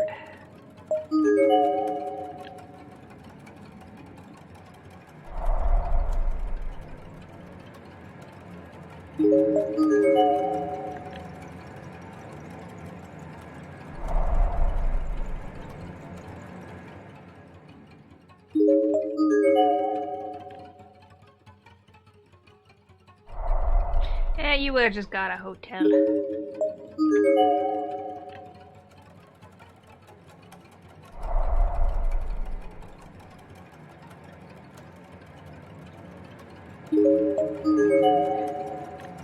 That wasn't an option because everybody was out of power during that snowstorm. The people with generators, my folks would leave me and go to the bar to drink it where they had one, and I'd be like home alone because I was too young to be in the bar. My mom was looking back, she's like, I should have just asked if you could have come in. They probably would have let you if we told them that you were freezing at home. It's like, yeah, no shit, Mom. That would have been nice. Then sure, the boys' room is quite thoroughly boarded up. It won't be possible to get inside.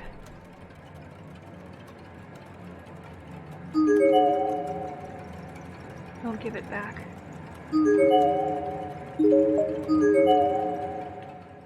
The head, you mean? I didn't. The tongues? I have to.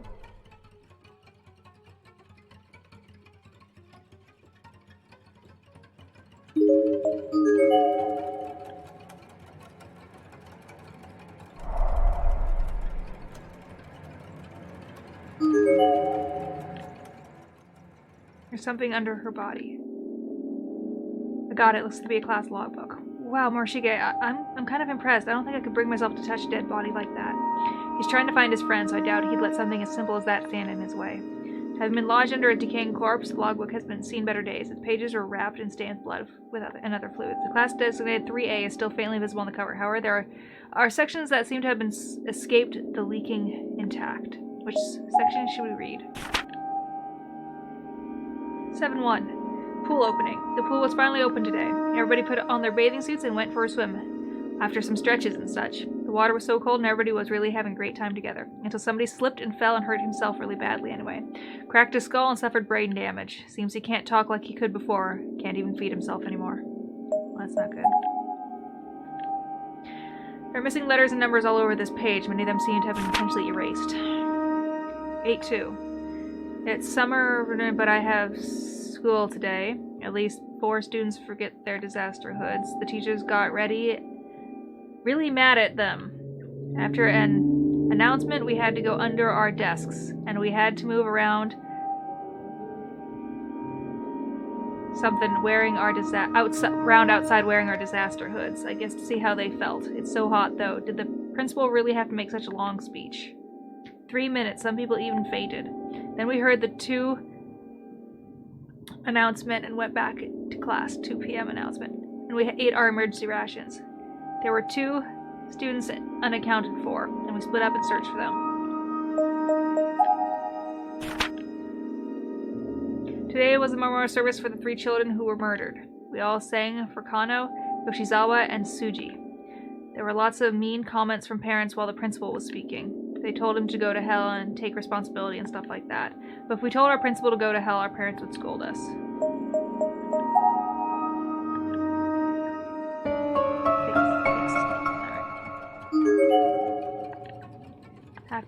Based on uniform height, it seems to be that of a senior high school girl. Her head was thrust in the Japanese-style floor toilet where she more than likely drowned. Shino Noguchi. Shig is losing his mind, isn't he? The sound of escaping bugs is echoing from inside the drain. Getting closer would not be recommended. It might yield a different kind of earful.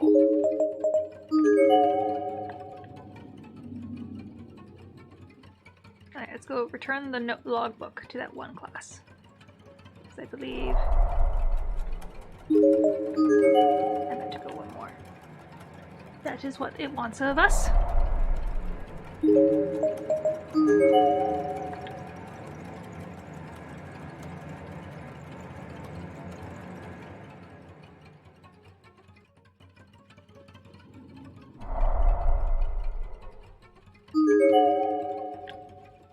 As you approach the podium, strange letters become visible on the surface, almost as if they were embossed into it. Bring back the class logbook took from the reference room right this instant. There's no telling what's going to happen next. You understand that, don't you? So put it back.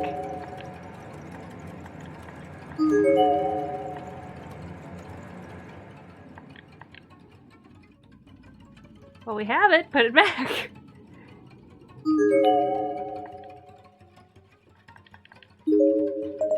Oh, do I have to take it back to the reference room?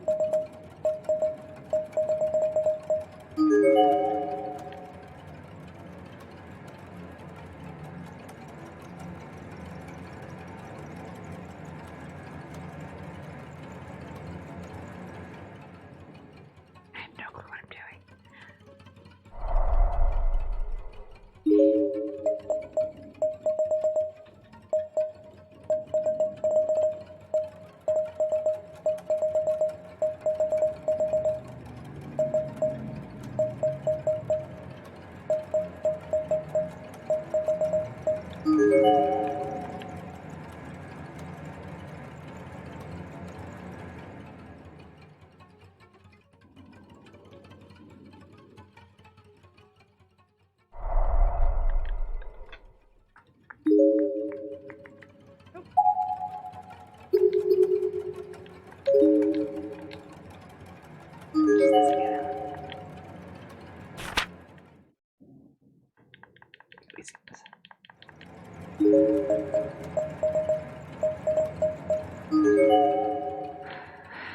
Well,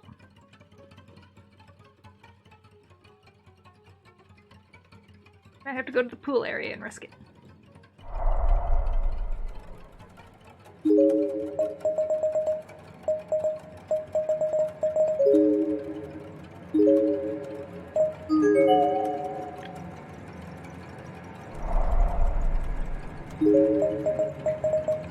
First, go back that way.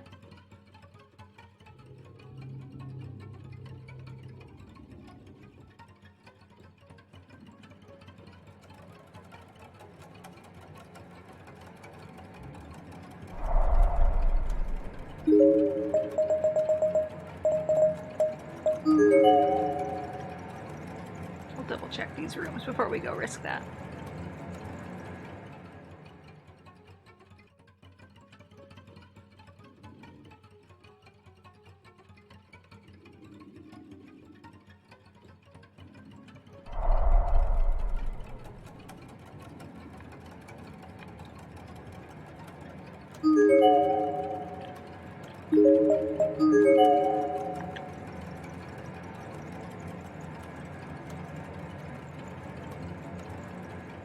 Ah.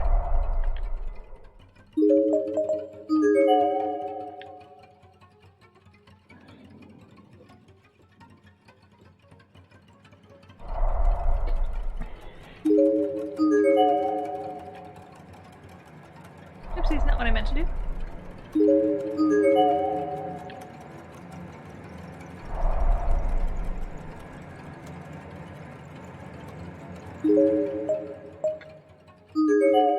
Alright, the ref room.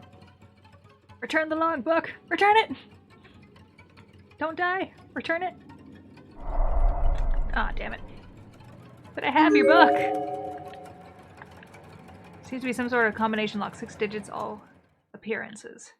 Let's see if we can figure this out. The first number is... Oh dear. Oh, it's the...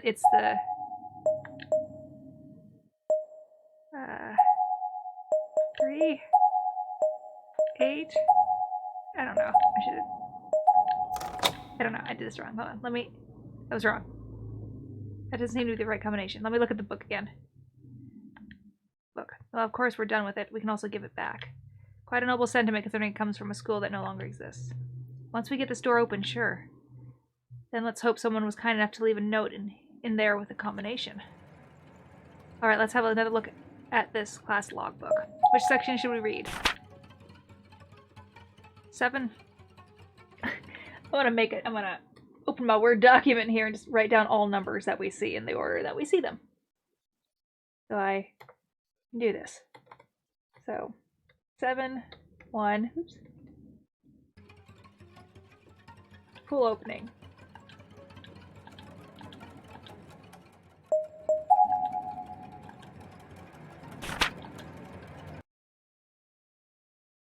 Eight, 2, 4,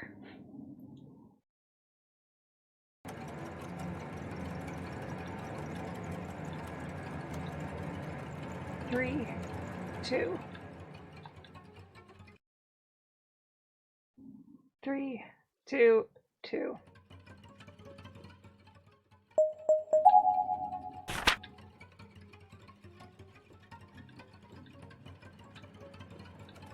Oh, it has no date. Alright, let's try again. I'm pretty sure I'm not gonna get this right at all, but you know. Okay, let's see if we can figure this out. The first number is 7. I'm just gonna skip every other one, I guess. 8. 4. 3. I don't know.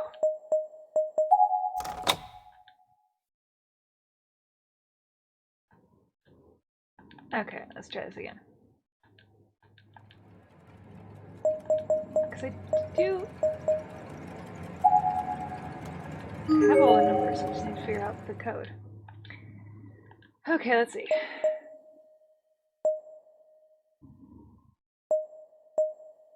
Let's go backwards.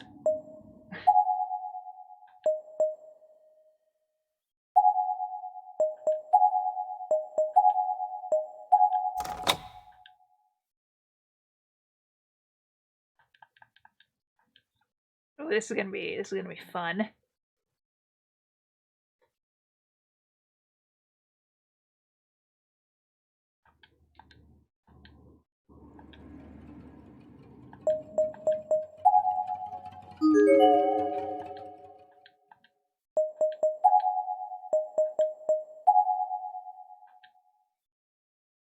Seven, 8,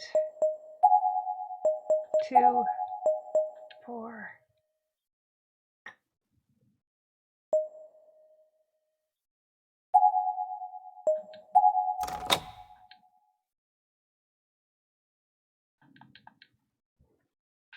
And his students who took it seemed really adamant about keeping it with them, you know.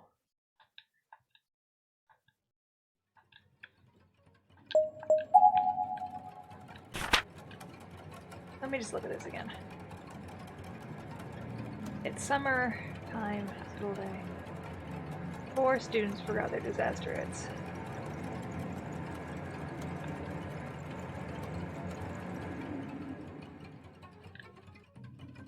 4, 3, 2, 2.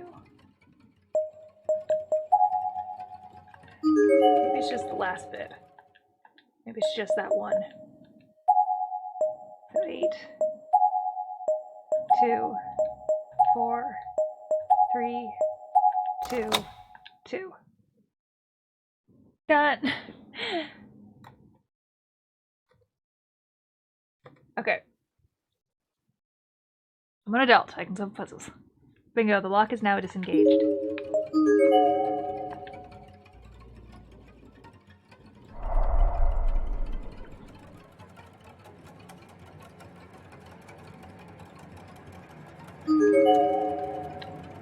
The shelf is full of science books for young children, illustrated encyclopedias, biographies, and of important people and other educational materials.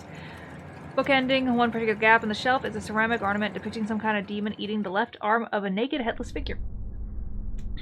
What a frightening image. It is. It's genuinely disturbing, but well made, I'll admit. Francisco de Goya, Saturno devorando su hijo, I believe it's called. Saturn devouring his son. Though the original was a painting, not a sculpture.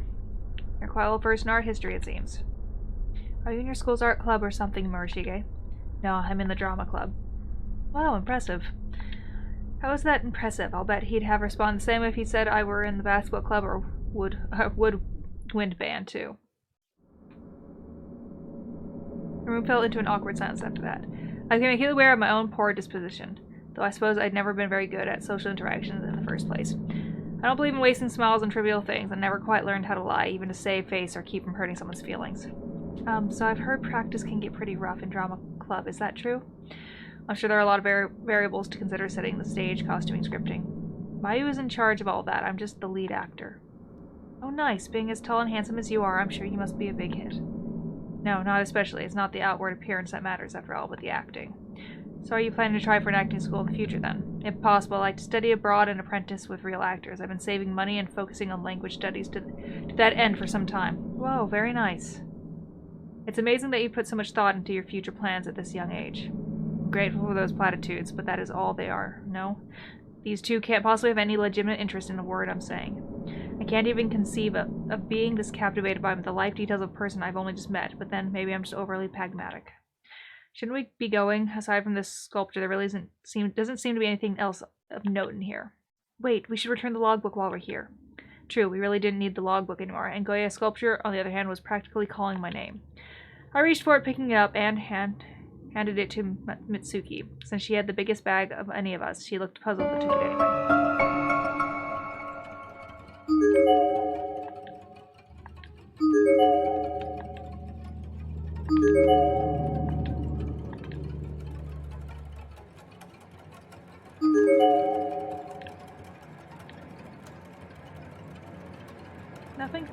Nothing else? That was it? Okay. Sure. No dead bodies hiding on the rooftop.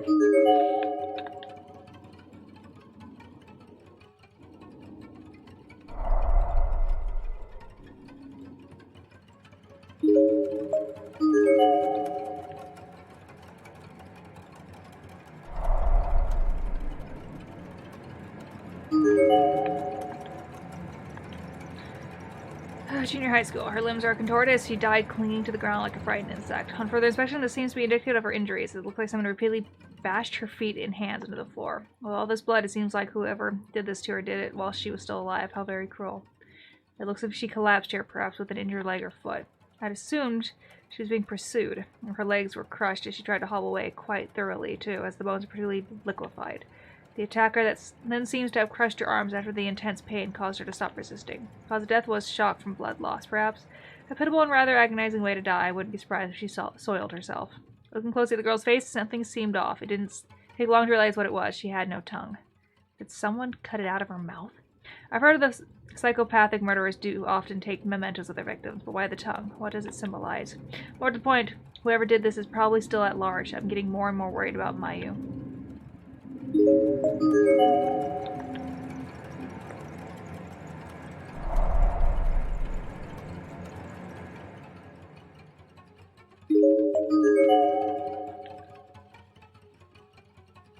Oh, sir, if only you understood.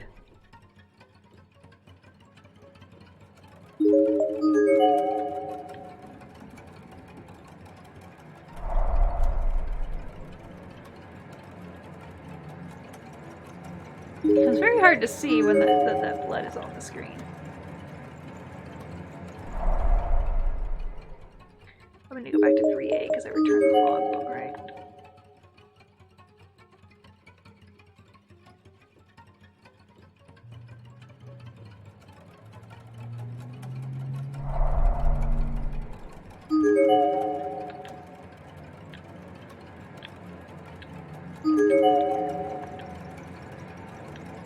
I already did. The logbook is safe, ma'am.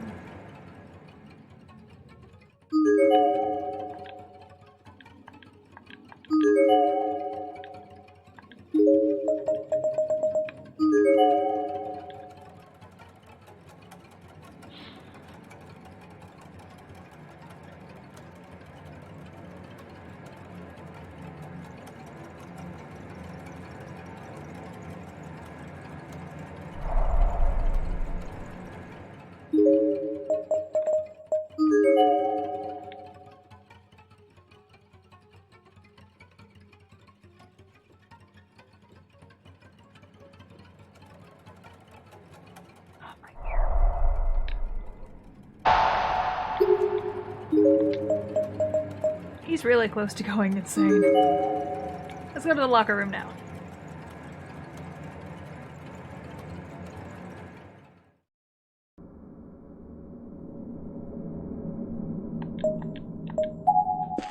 Go anyway.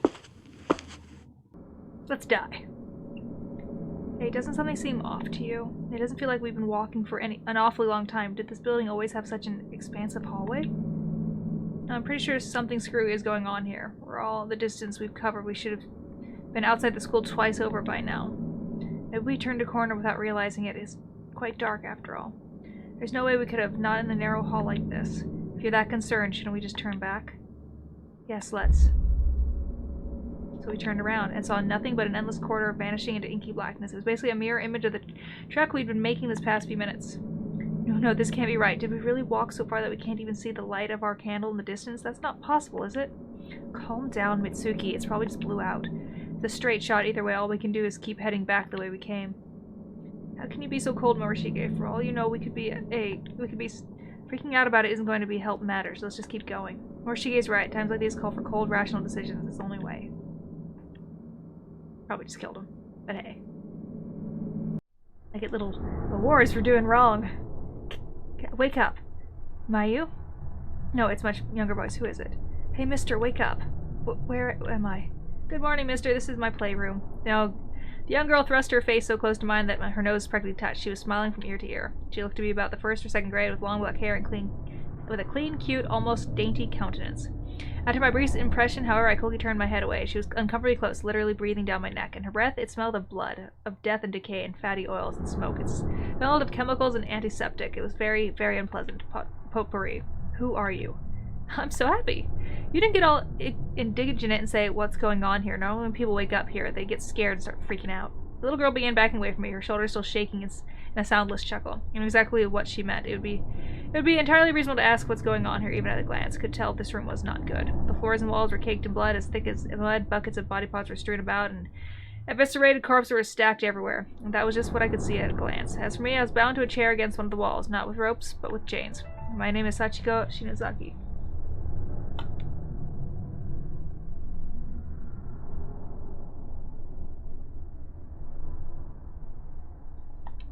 What do you do? What do you plan to do with me? Are you going to kill me? What a question. I'm not sure. I'll decide later. I got something else to play with first. Just as she said the word else, she brought her hand down onto a nearby table, and in a sudden motion, I made contact with someone. It was a girl bound by her hands and feet, and Sachiko's slap was aimlessly squared at her thigh. Her uniform suggested that she was in high school, and she was wearing glasses, giving her a rather stern, serious appearance. I could hear the sound of chattering teeth and her chest rising and falling rapidly and erratically, such as she was paralyzed with fear. Her name is Emi Urabe. At the sound of her own name being read aloud from her student ID tag, the girl let out a single whimper. No, stop, please, please stop. No way, you're about to be put through incredible pain.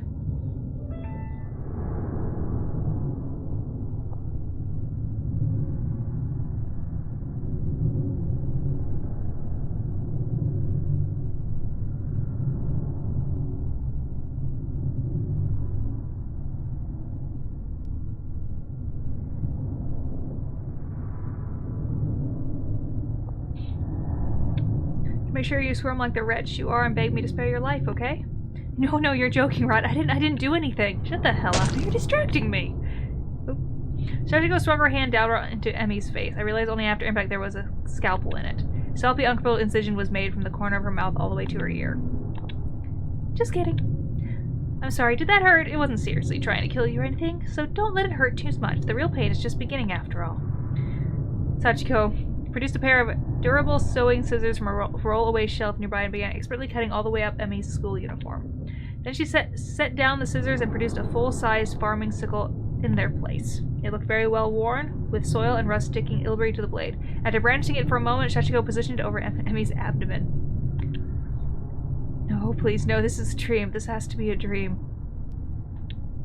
I can't say if you're awake or if you're dreaming, but you're about to find out.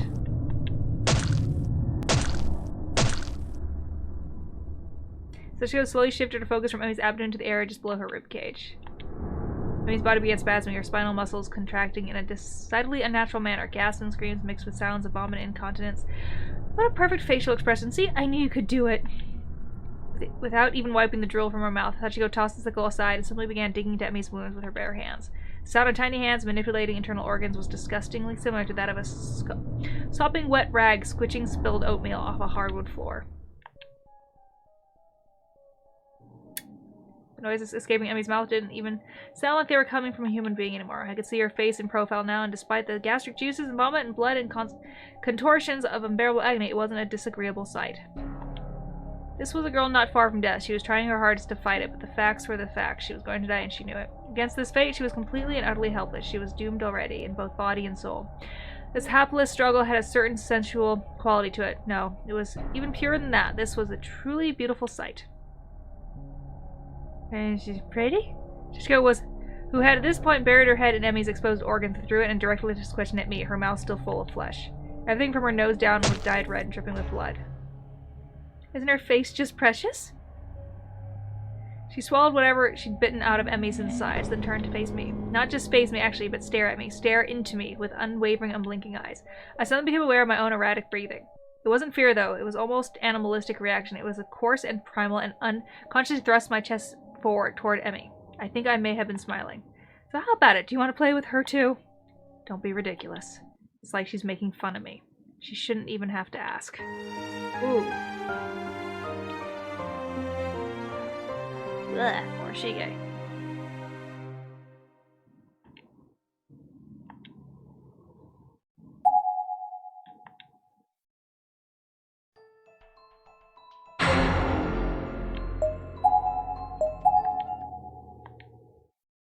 Sometimes those bad endings are a little long, though, to get through.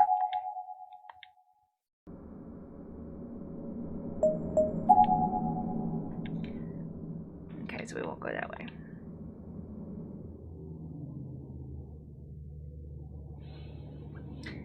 Na, we need to figure out where to go.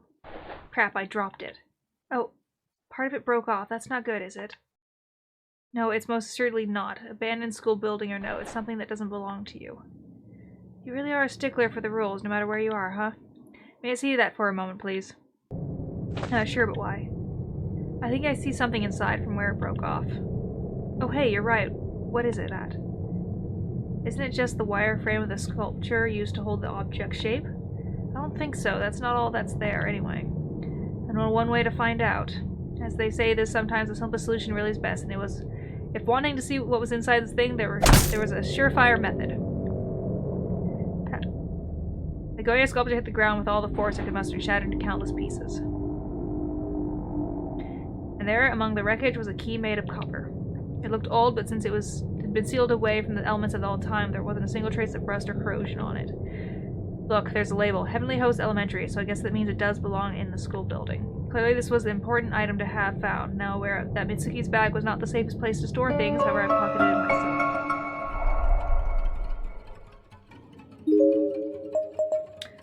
Alright. Maybe this classroom.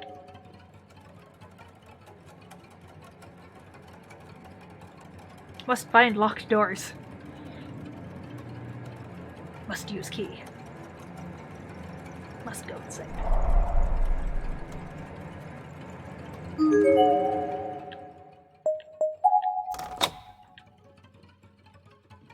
We clicked, the door unlocked. Woo, we did it!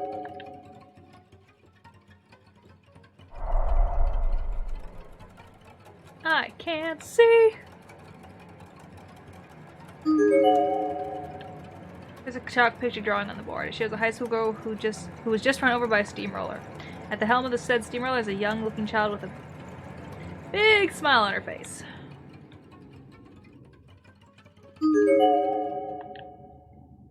It's an alcohol lamp. Looks like it's still got a decent wick and plenty of methanol in it, too. Aren't these handprints on it, though? In blood?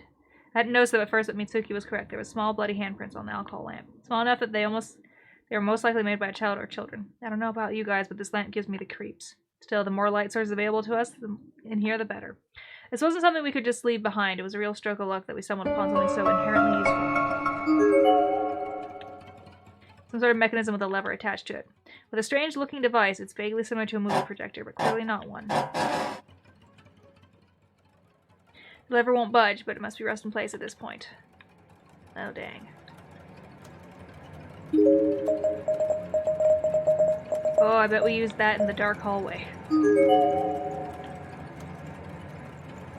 Just a wild guess.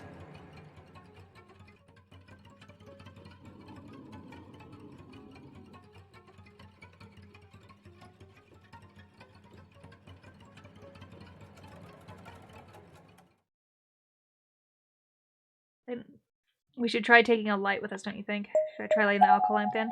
Light the lamp! It'll certainly be a lot brighter than a candle, and you should burn longer as well. Here, I've got matches. We found them in the music room earlier. As the wick flared up, the whole hallway was bathed in a warm blue glow, and somehow the darkness that just seemed to shrink away from it, powerless against this unexpected, capable opponent. Aha! Look at me! The locker room we go!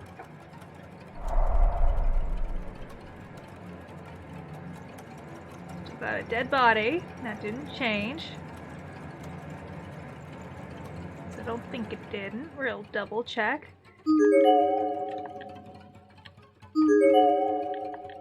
Should just be the suicide note. Yep.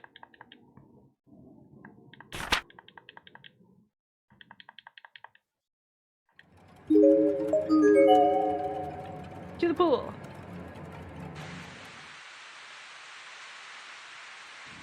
Emmy. Urabe, hey, Urabe, stay with us now. Collapsed on the ground was someone both of my companions clearly knew. She wore the same uniform as Yamamoto. Both Fukuroi and Yamamoto immediately ran to her side and began attempting to arouse and console her. Thank God you're alive. Are you okay, Urabe? Are you injured at all? What about the others, Taho and Kizami? Do you know if they're all right? No. Frightened out of her mind, the now conscious schoolgirl slapped away Yamamoto's outreached hand and shot to her feet. Mitsuki, what's wrong, Urabe? Get a hold of yourself, Emmy. It's me, Mitsuki, and Furukoi's here too. No, get your hands off of me. I have to run. If I don't run, he'll catch me. She darted her head around wildly, surveying her surroundings quickly and frantically, like a wide-eyed fawn who sensed a predator closing in. What on earth could have happened to her? It was as if her own paranoia had completely drowned out the sounds of her friends and classmates to such an extent that she didn't even notice them. She was also precipitately shaking? A lot more than she would from the cold rain alone, and her teeth were chattering. Something had truly spooked her. Emmy, we're all going to die. He's going to kill us. She's talking about Kizami. Kizami is nuts. Emmy, wait. It's not safe to be alone in there. I've got to go after her. What did she see, I wonder? She must have come in contact with death itself to react so strongly. Perhaps a murderer on the loose. Dun dun dun, Kizami! Maybe I should join them in their chase, but I had no responsibility here. This isn't my fight. They did accompany me in my search for Mayu, so I'd like to do something for them in exchange. But things seem in disarray right now, and I'd prefer not to get caught up in their mess. I'll resume the search for Mayu on my own. Solo acts have always suited me best after all.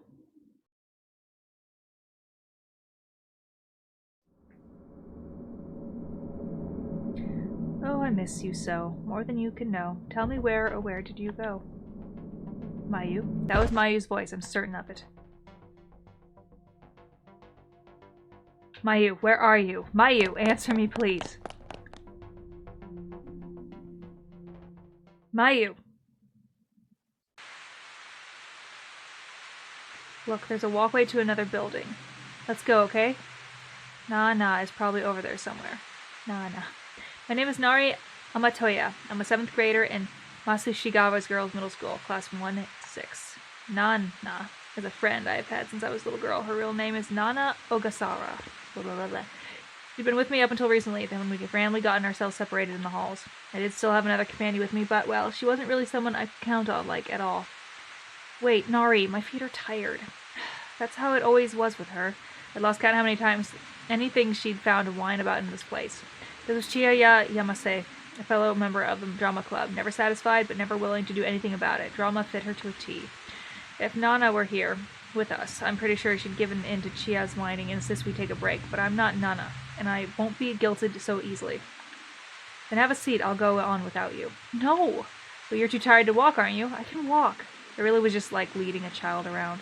She was as spoiled as can be. I truly felt it wasn't possible for any human being to be more spoiled than Chihaya. But it's not like I could really leave her behind, you know? She'd be dead in no time flat, as hopeless as she was. The hell? That's dangerous, you know? The ground is slippery here. You can't just jump into me like that. The thunder. You know, thunder isn't exactly a rare and mysterious danger or anything. It's certainly nothing to get worked up about. Do you jump and grab onto people's shoulders when it thunders at home or at school, too? Uh-huh. If Nana is around, it's usually her. So I'm supposed to be her proxy, then? Nari, are you mad? Not especially. Let's just go, okay? I'm sure you'd rather grab onto the real Nana rather than settling for a poor substitute like me, right? Uh-huh. Seriously, you're just going to agree with that? This building seems a lot more run down than the other one. My head kind of hurts. I'll give you that one. I guess this is what they mean when they say the air feels heavy. We shouldn't stay in here any longer than we have to. I wonder if Nana is really in here. Oh, well, you're all gonna die. We already know that. Well, all we can do is look for her. I'm sure she's doing the same right now, so we're bound to run into each other sooner or later. How soon do you think? Maybe Nana is already... Again with that crap? Just stop, okay? But don't cry, damn it. I'm scared too, you know. I told myself that I was going to find Nana in the second building. From hell or high water. Failure was not an option. She's okay.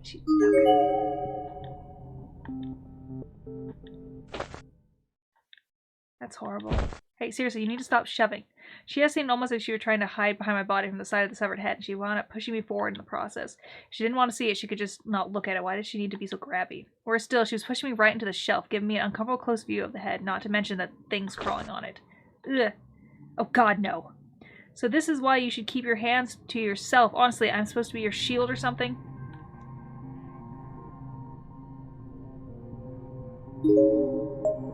Well, to be fair, they are also dead. Because we found their bodies while we were moving around. So my guess is... this is before they died.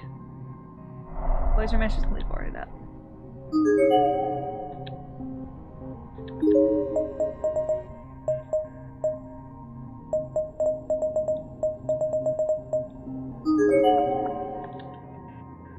Let's go to the staff room, or try to. This one's gonna be blocked off.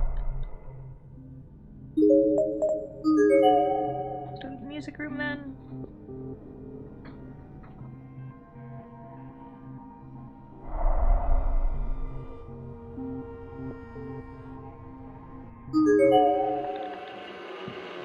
I'm dead now. All I've done since I got here is watch out for her. All I've done is protect her. I wish I hadn't bothered. Because in the end, she died too. Stupid, stupid, stupid, stupid, stupid. I'm going to kill her even though she's already dead. Kill her, kill her, kill her, kill her. Give me back my life, god damn it. Yeah, what the hell? Sorry, I accidentally dropped my pouch on the piano. Jeez, don't scare me like that.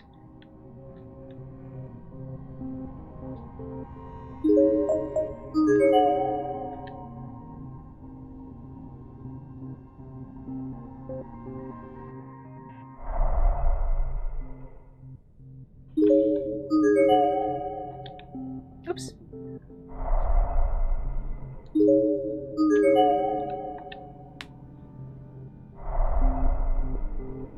I go to look around and I just end up pushing the wrong buttons.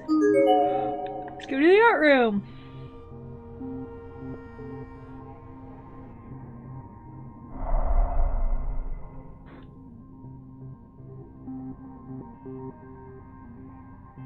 I don't know.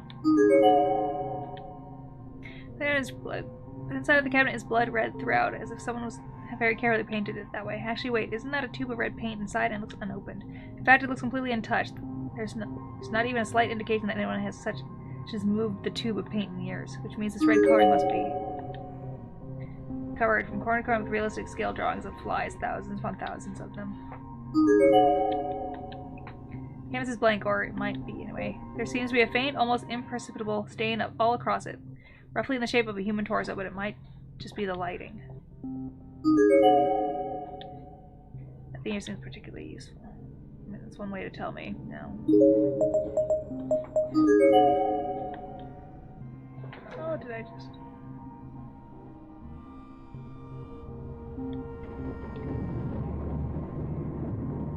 The dull, gloomy corridor suddenly lit up brightly for just a moment. And in the moment, something became visible. What? Oh, this. There, gleaming in the dim light, appeared to be a component from some electric device. In contrast to everything else in the school, it seemed like a fairly recent item, a decade old at most, but likely much newer. What do you suppose this is? I'm not really sure, but it kind of looks like a battery, maybe. Maybe somebody brought a beefed-up phone or a game system in here. Might as well take it with us, I figured. So if I gave it to Chia for safekeeping, no doubt find it on the ground again somewhere, so I decided I'd just put it in the thing.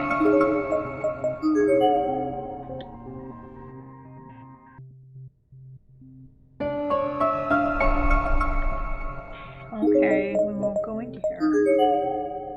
Go to the girls' room.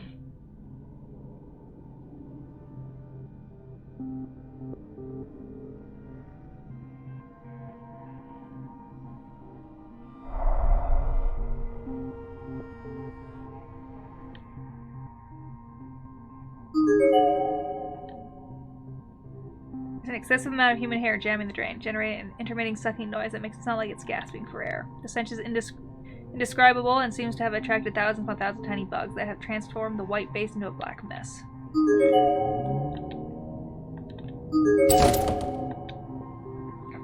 Occupying it. Locked.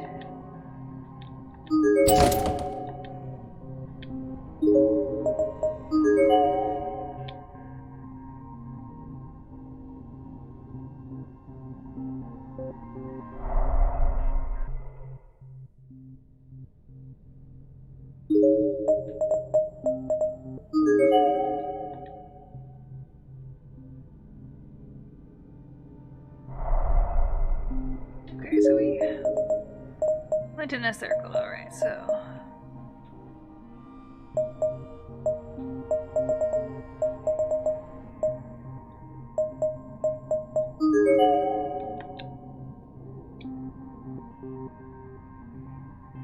So I may as well do my hallway search. Make sure I don't miss anything.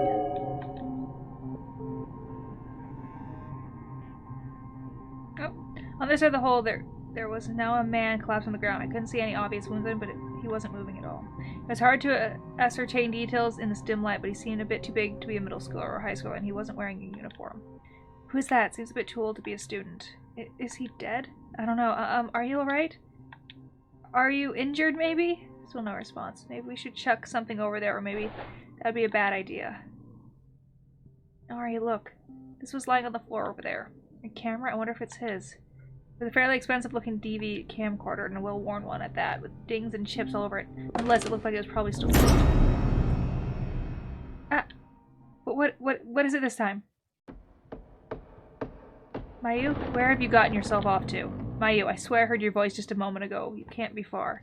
You were singing about missing me. Are you okay? Have you been injured? Are you afraid? Are you lonely? Damn it, Taguchi, what the hell's keeping you?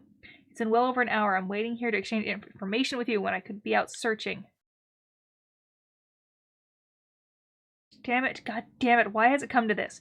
Mayu, I don't care about anyone else. I just want you to be safe. Just you and I'll be happy. What the hell are you looking at?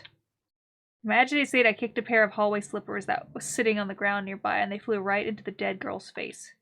What are you doing sitting in a place like this anyway? You're dead. You're not worthy of such an honored seat. You're an eyesore. What's that look? You think I'm strange? What gives you the right, you goddamn stiff? I grabbed her jaw and began shaking it around, and was a bit startled by the sensation. It felt just like I was touching living flesh. Except this person was very, very cold. Cold as a statue covered in skin and muscle, but a statue nonetheless. What am I doing? Have I lost my mind? Why else would I be venting in anger at a dead body? I'm terribly sorry. I see now that your eyes have been sliced up, so you really weren't looking at anything, were you? What's wrong? Have I got your tongue? If I'd asked you this a few days ago, I've no doubt you'd have been able to voice your objections and slap me right in the face. Miss Arisa Kaida. Pity. Get it together, Sakutaro. If you keep this up, you'll never find Mayu. Besides, this poor girl is an unfortunate victim. She's done nothing wrong. Want to know a secret, Kaida? You're quite the looker right now, but you're just going to rot from here on out. Just rot and rot. You'll rot until your flesh gets all soft and mushy like soup. Your skin starts to stretch and sag, and your eyeballs spill out of your head like raw eggs. The smell you produce will be fouler than any toilet, and every part of you, your face, your mouth, and your bowels will become maggot chow. Before that happens, yes, let's preserve that beautiful form of yours, shall we? I flipped my cell phone back on and switched it to camera mode, entering the lens on the lovely Miss Kaida. Her slashed and broken gaze was focused ahead of her as a downward-facing angle. Yet, in contrast to these injuries, she wore a peaceful expression on her face, almost as if she was posing for me, just waiting for me to hit that shutter button. What a lovely visage. Visage? This will make a splendid picture. Superb. Have you ever heard of a French film called... No. You reminded me so much of it right now. I had to take another. You might be more charming now than you were when you were alive. Yes, I think you must be. I mean, just look at that face. The line formed by those stiffening cheekbones. I'm sorry, but it's just so erotic. And these cuts on your wrists. I tried poking her wound with my finger and heard a moist, squishy sound as my fingers were swallowed up. She'd gone cold, but I guess there was still some blood left in her. Either that or decomposition was already well underway. I pushed farther in, digging my finger through the gasp between her muscle until it struck something smooth and hard. I've struck bone. This vicious chill bellies the steadfast strength of marrow within. It's almost sensual. Oh, God. As I drew my face into her forehead, a few particles of perfume scented the foul odor of sweat and sebum that had heretofore been assaulting my nostrils. Sniff and sigh. Sealed in a place like this, unable even to wash your hair, but you still found the time and energy to groom. How delightful. And yet, the smell of death and blood suits you so much better. So much better. Okay, Shig. What the hell have I been doing? Why have I been taking pictures of corpses? I suppose they do say stress is the real killer in situations like this, so anything I can do to relieve my built-up stress isn't so bad. Yes, it's all just happenstance. There happened to be corpses in here, so come to think of it, Taguchi was taking footage of the corpses in here as well, and he said he was doing it so he could file a police report. 1 hour has long since come and gone. Perhaps it's time I searched for him as well. It's entirely possible that he's met with Mayu and is accompanying her. After all, in which case, standing around here will accomplish nothing. Okay, crazy. Amidst the darkness and corridors, I spotted human figures, living ones this time. 2 of them. Both female and both much younger than I. I approached them without making a noise or saying a single word to announce myself. What is it this time? Junior, I guess maybe 12 or 13 years old. One was clearly much more fear-prone than the other, and she wrapped herself around her companion's arm and was actually trying to hide behind her. She was looking in my general direction, but with the light as dim as it was, I had no idea whether or not she could see me. And while finding survivors in this land of the dead was a rare occurrence indeed, my focus was squarely on the man sprawled on farther down the hall. He was unconscious, possibly worse, and an uncrossable gap separated us, but I definitely recognized him. It was Taguchi. Is Mr. Taguchi dead? I was concerned about him. Was I concerned about him? Did I feel for him? Honestly, no. I felt nothing whatsoever at that moment. I was simply asking because I was curious. I'm normally calm and stoic, sure, but this seemed cold even by my standards. Did I really not care one way or another if he were dead? Hey, you know that guy? Not really. But you just said a name, didn't you? Here, I think this belongs to him. Give it a look. The girl handed me a beat-up DV camera. No doubt about it. This was the same one Taguchi had been looking to when I met him earlier. I took it without a word and merely tried to turn it on, but to no avail. It had no power. Battery's dead. Doesn't seem like it'll be much of use anymore. I think we found its battery pack on the ground too. Here, try it out. Okay. The hell's his problem? Okay, he says. What kind of social reject accepts a stranger's kindness like that? Not that I need thanks or anything, but still. Nari! Don't worry, he's not even listening. I placed the battery pack in the DV camera and immediately saw the red power light pop on. Still fully functional by all appearances. Now I can check over the footage he's collected. So what are you two doing here? Well, we're looking for our friend Nana Ogasawara, Hikari Kirigami, fellow students of the Mishigawa Junior High, and some others from the senior high. My name's Nari Amatoya, and this is Chihaya Yamase. I see middle schoolers then. The literal of you two reminds me of Mochita's little sister. Huh? I have no idea what you're talking about. You're a senior high student then? I'm looking for someone too. Her name is Mayu Suzumoto. Have either of you seen her? You know, it's proper manners to introduce yourself before you start asking questions. Oh, I'm terribly sorry. I was Sakutaro Marushige, an 11th grader of Kisaragi Academy High School. Back to my question then. Have either of you seen Mayu? And I have a picture of her here. I uploaded Mayu's student ID to the photo page. Almost like we were a sheriff flashing my badge. But the response from these two were not encouraging. They exchanged a quick glance with one another and then shook their heads. I don't think either of us have seen her, no. I see, that's alright. There may be some clues to her whereabouts in this camera. I rewound the tape a bit and put the camera in the playback mode. Immediately, horrified imagery began displaying on the device's tiny LCD screen. Audio was irrelevant. It seemed like the only sounds on the tape were those of Takuchi's ragged breathing and footsteps, and his occasional self-mutterings. 90% of the video footage then consisted of dead bodies, while the other remaining 10% was mostly just the camera autofocusing in the dim light. Each body was shot from a variety of angles so their cause of death could be easily determined. Guess he really was planning on showing this to the police. The hell is this? It's nothing but dead bodies. Get it away, I don't want to see that. The two nosy girls were peeking in on the video's content from over my shoulder. Neither seemed certain quite how to react. Amazing, he really did a nice job with these. So many bodies I haven't seen yet, so many. They're like shell of paintings. They're so beautiful. Still, his technique could be better. He does little to catch the viewer's eyes. There's too much restraint, too much distance. If it were me. Nari. Okay. What's the matter? Why exactly are you laughing? Huh? Laughing? Am I laughing? Yes, you were smiling and laughing like you're having a grand old time. Well, that's rather odd, isn't it? Alright, let's... Okay, I'm sorry, but we have to get going now. Going where exactly? Well, we were in the middle of searching for our friends. What's your rush? Maybe there's something I can do to help. That's quite alright. We'll handle it on our own. Goodbye now. I think there must be some misunderstanding. Maybe they thought I was some kind of pervert. Well, that's fine by me. It'll be a pain in the ass to change their minds anyway. Besides, that was a rather fascinating reaction. I think I'll leave the camera here. It's Takuchi's eyes after all. No one else could possibly feel what he felt from anything he caught on it. If I want to keep taking in these surroundings with my own eyes, to keep feeling what this school has to offer in my own personal way. I want my own collection. Or I suppose I just want to possess the dead. I want to make them mine. Wait, what am I thinking? I should be searching for Mayu right now. These photos are just for stress relief. If I lost myself to despair before finding Mayu, she could be gone forever, and I mustn't let that happen. Yes, this is all just one step in a long process of finding her, and I certainly can't be mixing up a single step with my own end goal. But I want to see more.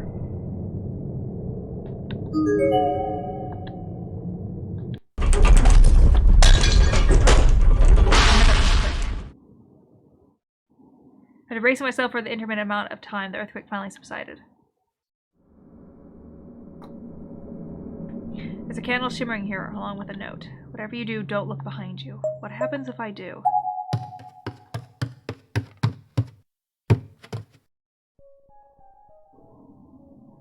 Stay back. What's wrong? Where's Fukuroi?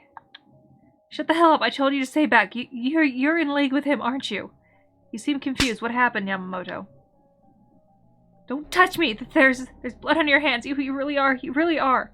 You're mistaken. This is from examining a dead body earlier. It's just as I thought then. How can you be so cavalier about touching corpses? You're not right. There's no getting through to her at this state, it seems. I won't be fooled. I won't be taken by your lies anymore. She certainly is a mood. Living humans are so irredeemably noisy. People need to understand the value of silence. Yamamoto! Not already, is she?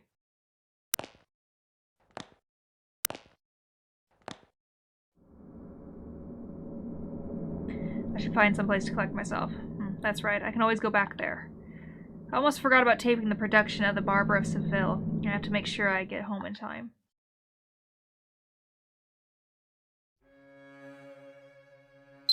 And here I was again. I pressed the button on my phone to shut off the second alarm I'd set. If this time displays were accurate, then there was no chance of making it home in time to record the show for Mayu. I'll have to apologize to her later. I slid my finger naturally, almost automatically, from shutting off the alarm to opening my folder of saved photos. There was no sound in the room other than the tone of my button presses, and virtually no light other than which shone from the LCD screen, or so it seemed anyway. Yet this was my rock. In this place I could truly relax. Here and here alone I felt at peace. The air was filled with the overpowering aroma of blood and entrails. It'd be enough to make most people vomit. For me, it was the smell of savor. I'd even described it as comforting. Perhaps it's because it reminded me that I was in her presence. She who decorated the wall like a flower in full bloom. When I sat across from her, I felt more at ease than I can possibly convey in words. Mayu! It was as if she'd always be there for me, as if she was waiting for me. And sure enough, whenever I felt weary or needed respite, the door to this infirmary would always open for me, despite its tendency to the contrary. Each time it did too, I would always be drawn in as if the room was swallowing me up, and my eyes would always happen upon this offering first. The girl upon the wall, slowly drying and slowly rotting, would always be there to greet me, and never once did I tire of the sight. I sure taken a lot, so many photos of the dead. I'd begun talking to myself, or maybe I was talking to her. Within my phone's memory were stored some of the man's most sensual, most voluptuous object arts. And she was the tip of the brush in grand prelude. I'd amused a whole other building's worth of beautiful sculptures to admire now, too. I was thrilled to bursting.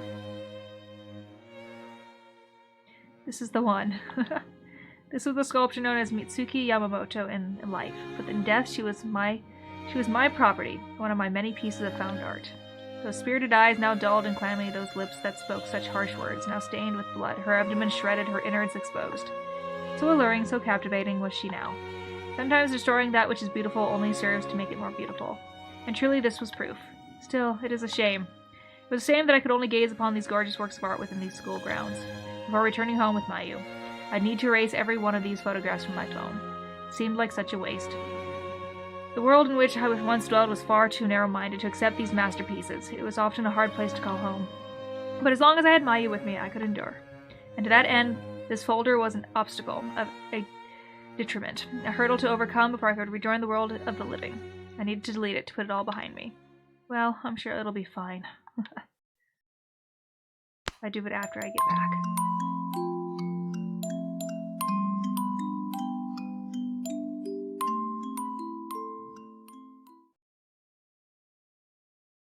Well, alright then.